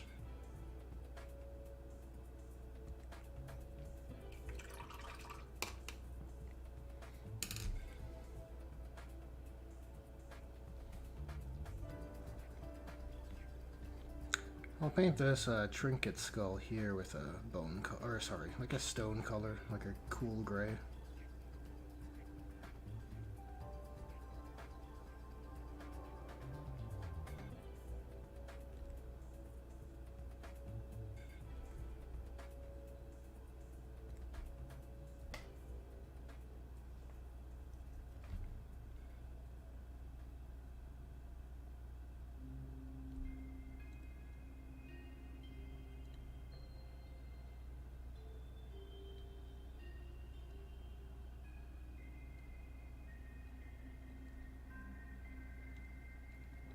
You know what? The book casing should actually be Incubi Darkness.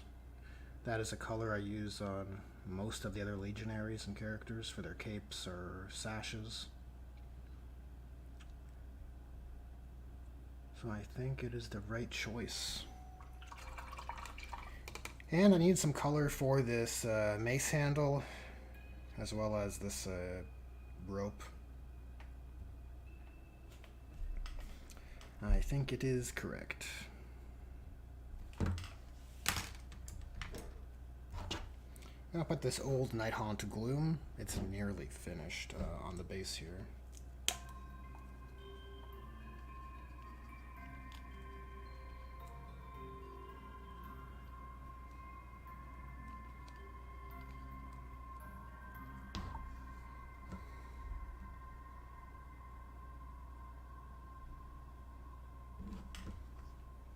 Yeah, it is nearly finished, all right. Maybe I can mix in some glazing medium.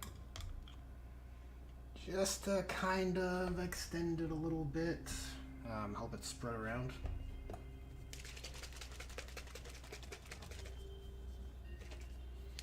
The engravings on his leg is giving you something. What would that be?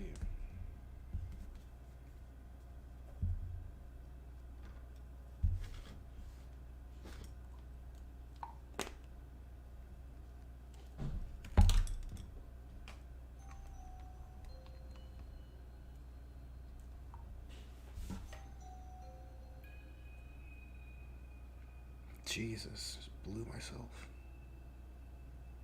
Terrible. These old paint pots, man, I tell ya.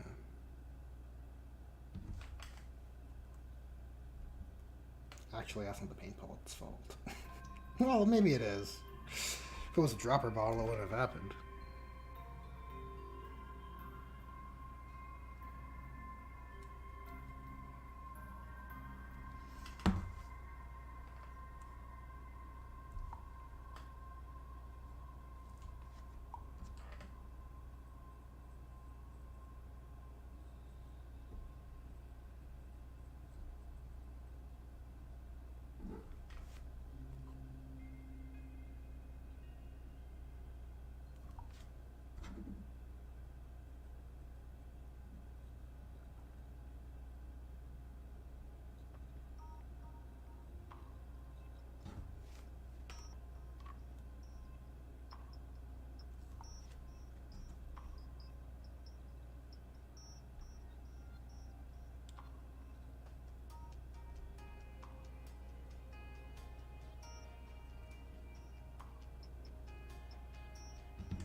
Oh, you know what? It's okay. Well, you know what? The reference went over my head, Pyro, if I'm honest.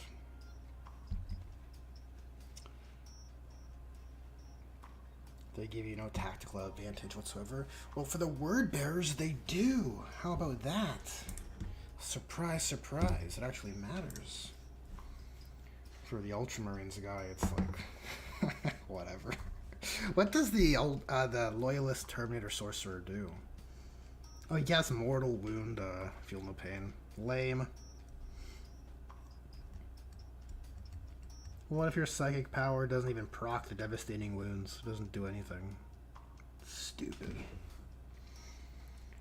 They screwed it all up.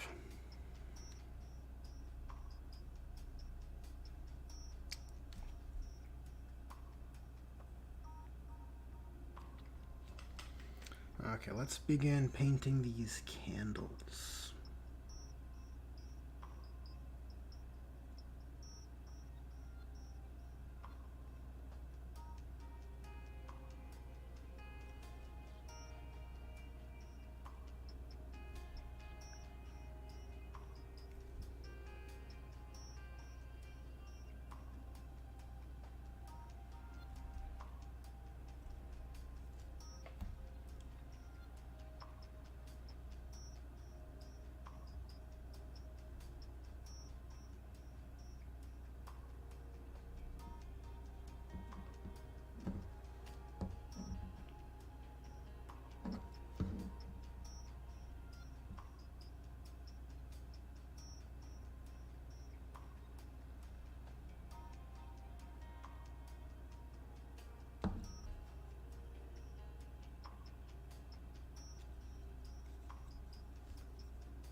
What is this? This is Resident Evil 7 save theme. If memory serves.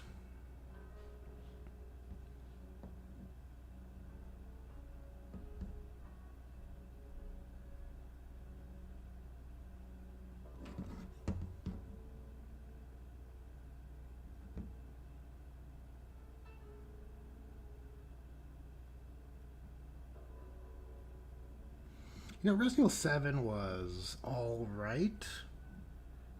It had a real lack of enemies, though, man.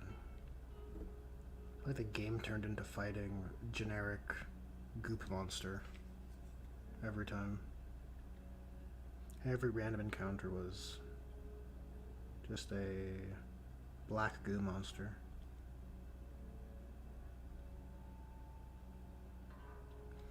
But it did have that mansion, labyrinthine, locked door level design that I love.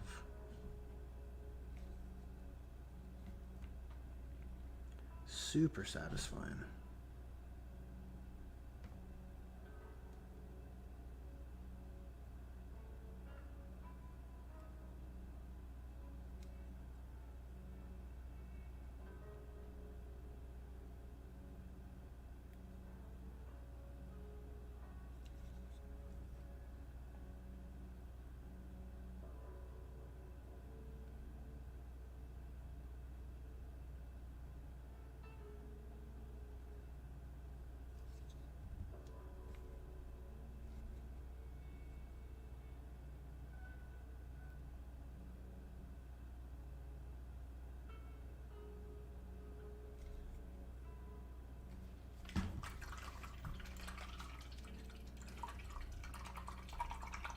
Catching up on chat now. Oh, Terminator Librarian to sustain hits one. Okay. But that's not from his runes. No smite. He can smite with dev wounds. Why live sorcerer. Hazardous smite at d6. Yep. This is all true. True facts.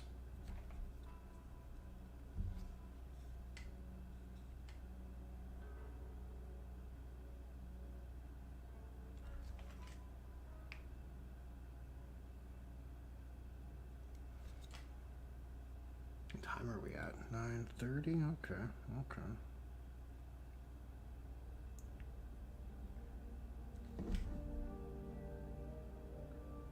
Probably go until 10 p.m. or so.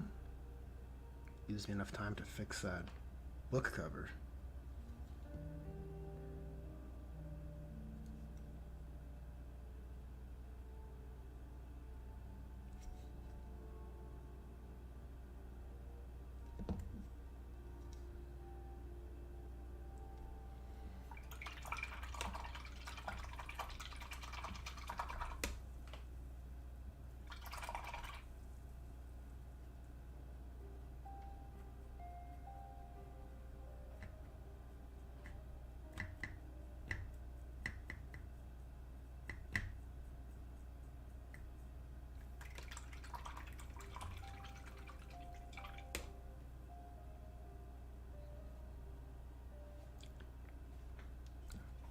Fuck, another seal.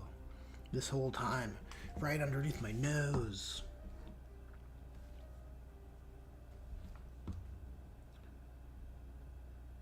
There's always one that gets away, right? Surely there's no more hidden, right?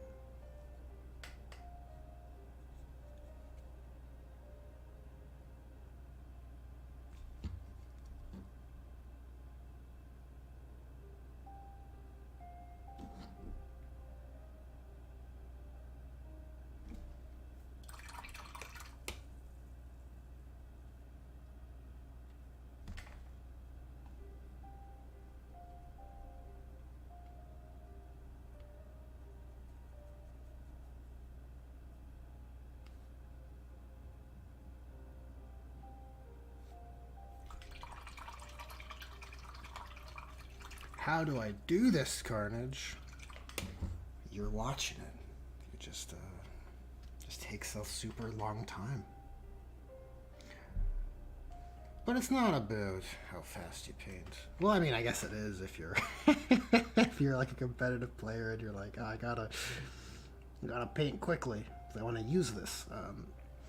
Then painting quickly matters.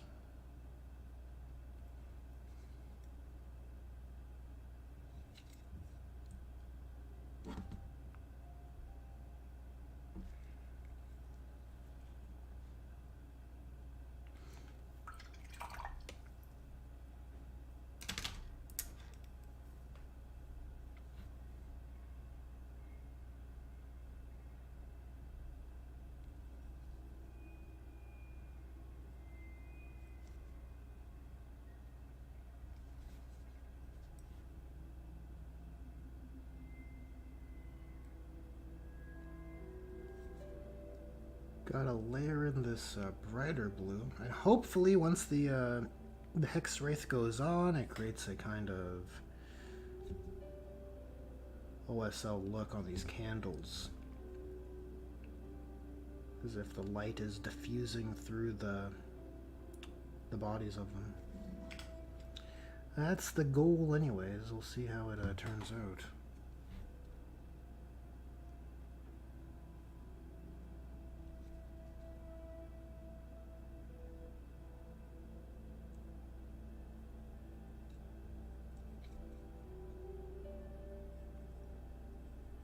Oh shoot, that candle is...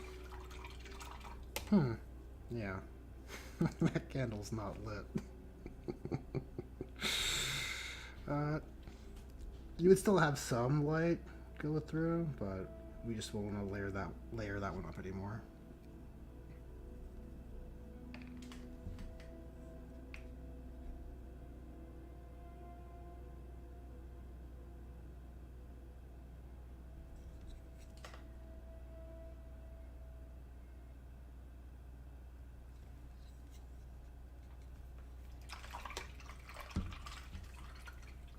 Jump back on just to check on the progress. Hey, I appreciate that.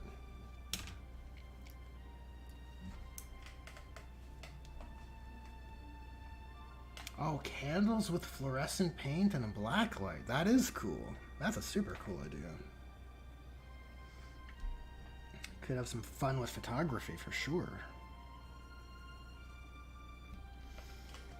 Okay. So, these ones...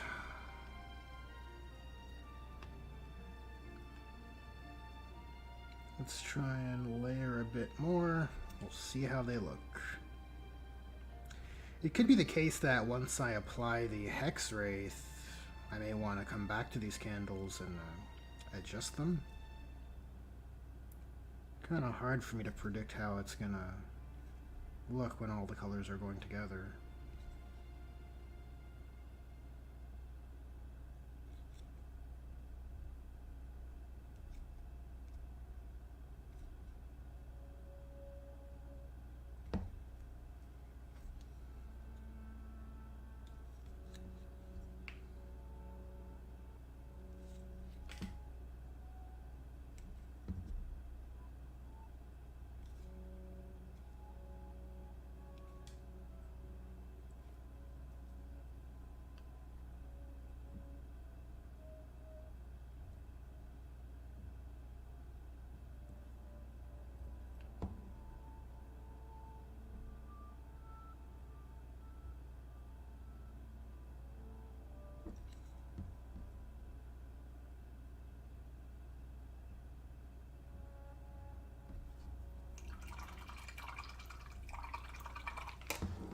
Okay, this book, we're gonna layer up some black, or, yeah, cover in a layer of black and then blend to Incubi Darkness. I think that's a safe bet.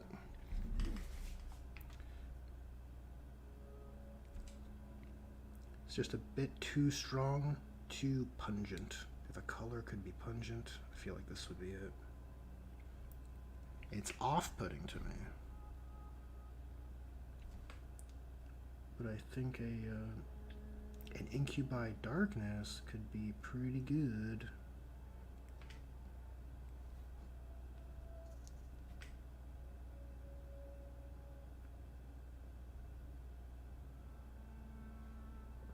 Yeah, I'll paint basically the bottom half and then start blending in some incubi.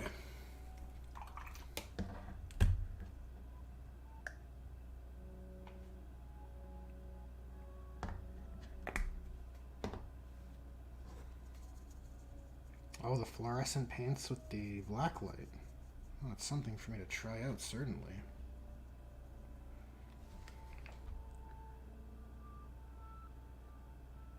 Is a black light just a UV light? Or is it different? Is it different?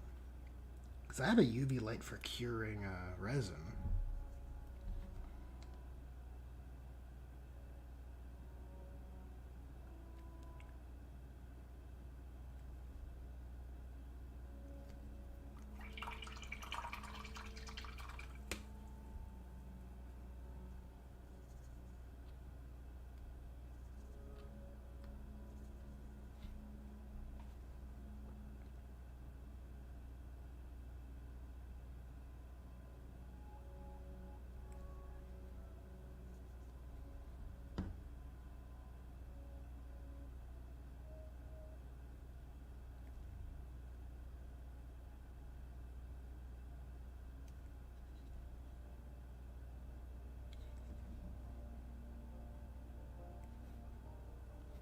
Well, I can't help but feel this is much more tasteful of a color.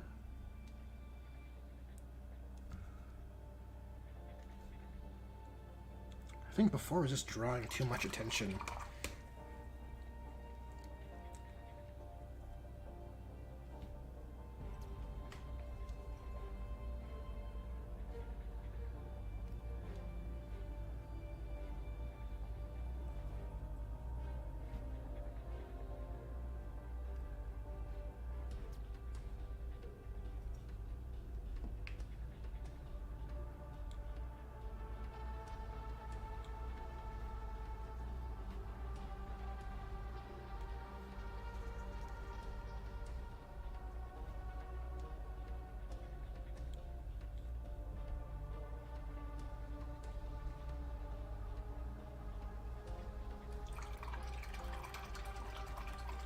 Yeah, blacklight is UV. Perfect. Perfect. Then I already got one.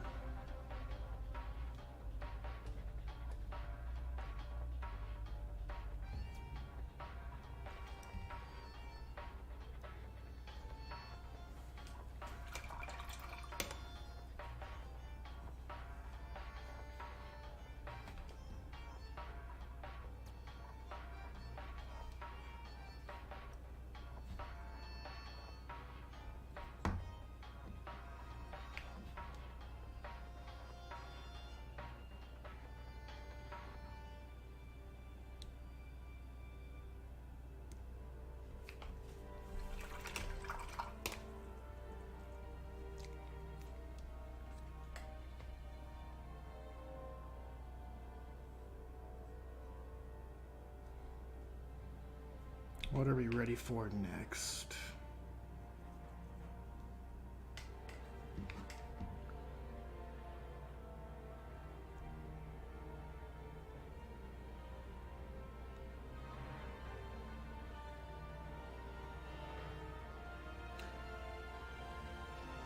The Hexwraith probably isn't in the cards for this stream. Probably should save that that for the next one.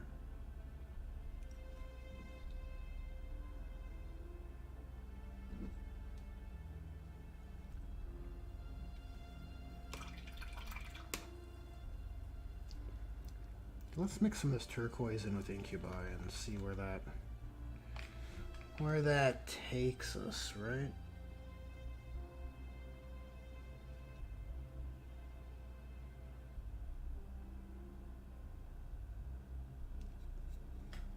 Is that a decent rope color? The Prussian blue has such a obviously distinct kind of finish. I think it's anywhere where it's not candles or wax, I think it's probably a bad idea to be using it there.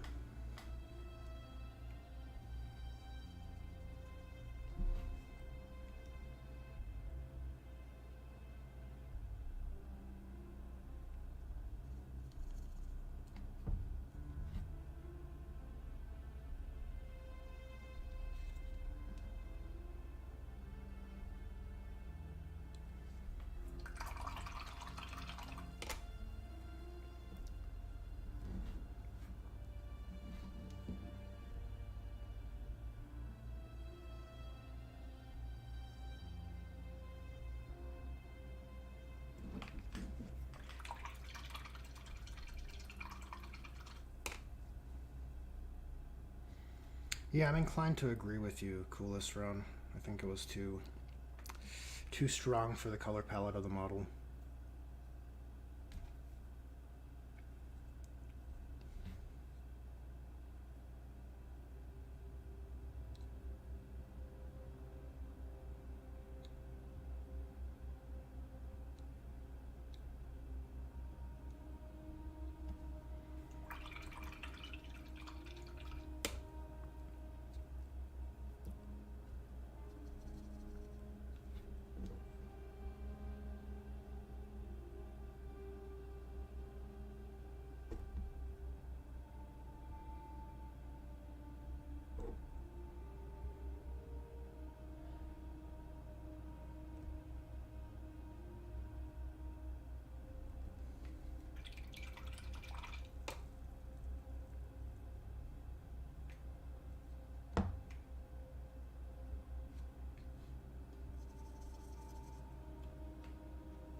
The Crux Terminatus is a...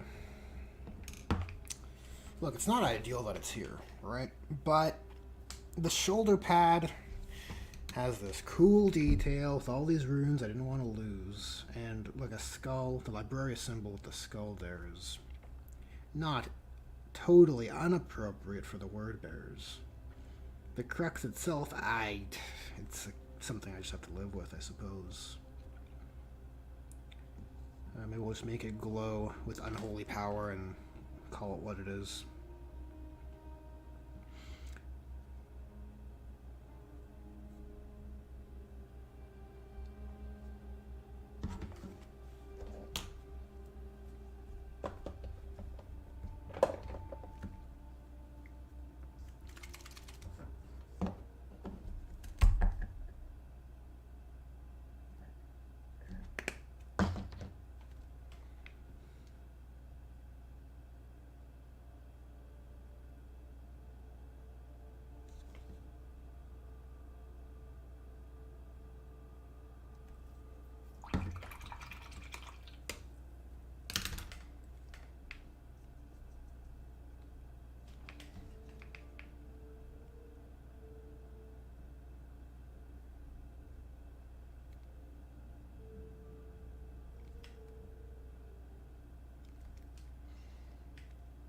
I'm gonna paint some lines to break up the Colia green shade here, and I find doing this kind of helps the scribbly text lines look a bit better.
Yeah, he stole the suit. Perfect, perfect. He saw that new, it's art imitates life kind of situation here.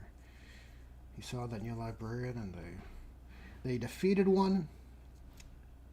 You know, Primaris are just rolling off the, or Loyalists are just everywhere since the Great Rift, so.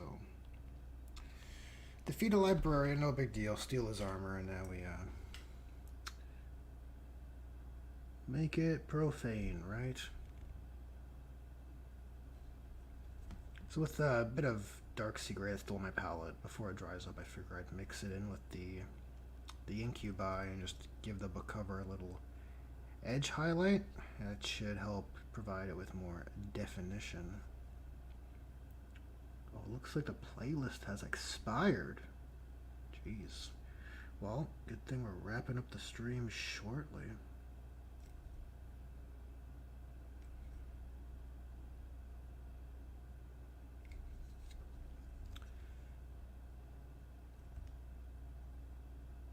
This is a little book bag.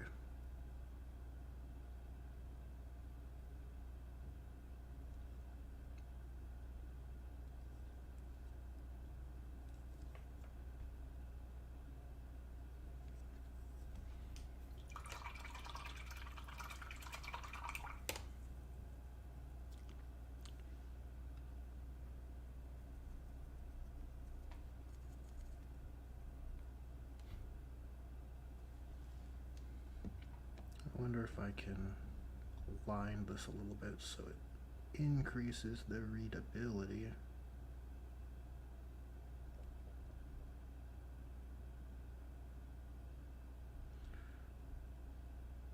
Oh god. that one went in the gutter. Can I get it out of there, or is it okay? Good.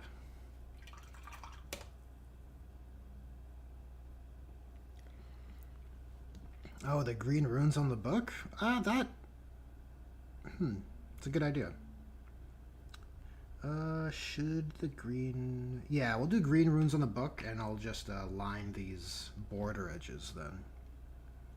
I think that makes sense. Line these grooves. Try and bump that readability up. And then I'll do the glowing green grooves. I appreciate the suggestion. I'll do that here too.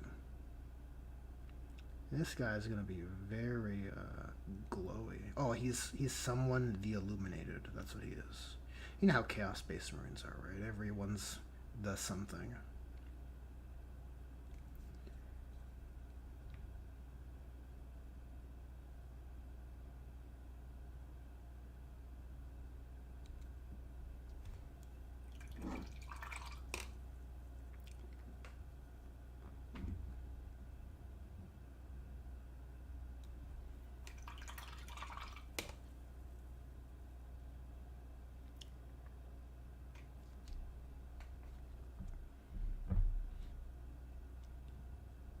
Yep, I feel you, Kitbash. I'll do the Hexwraith Flame.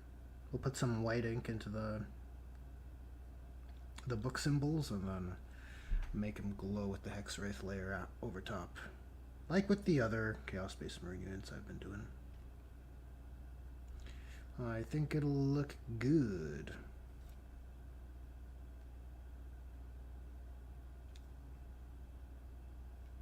Definitely jumping ahead on this book bag.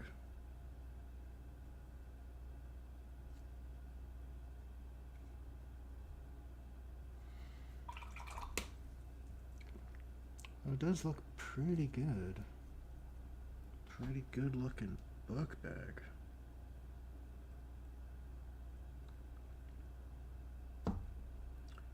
Let's clean up those border lines a little bit.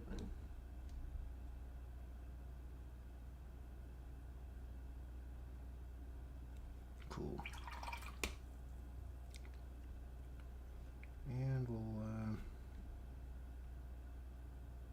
you know what, let's put a wash in the recesses, that's smarter. Get a bit of Nuln Oil, put it in the recesses of the book bag borders.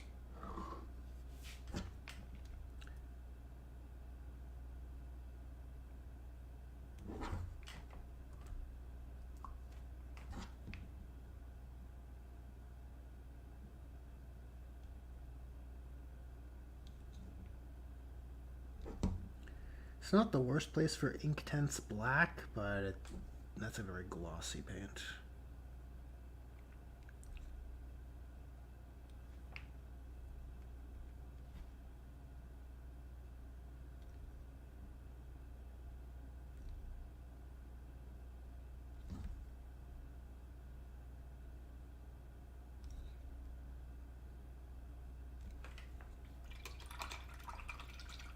cool.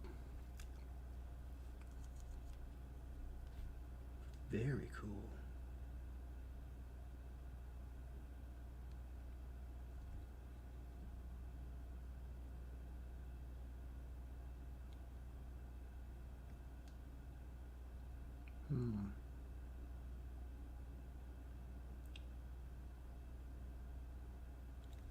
Guess you want to define that edge, right? To better sell the illusion of that lip.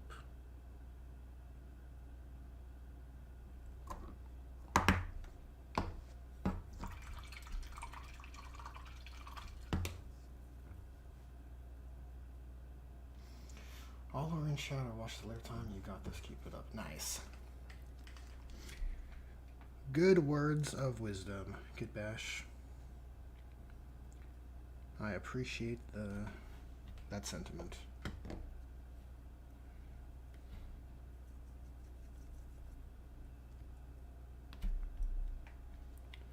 Oh, well, look at the time. I guess I should wrap this up. Okay, let's clean the brush. Must keep the brush clean, right?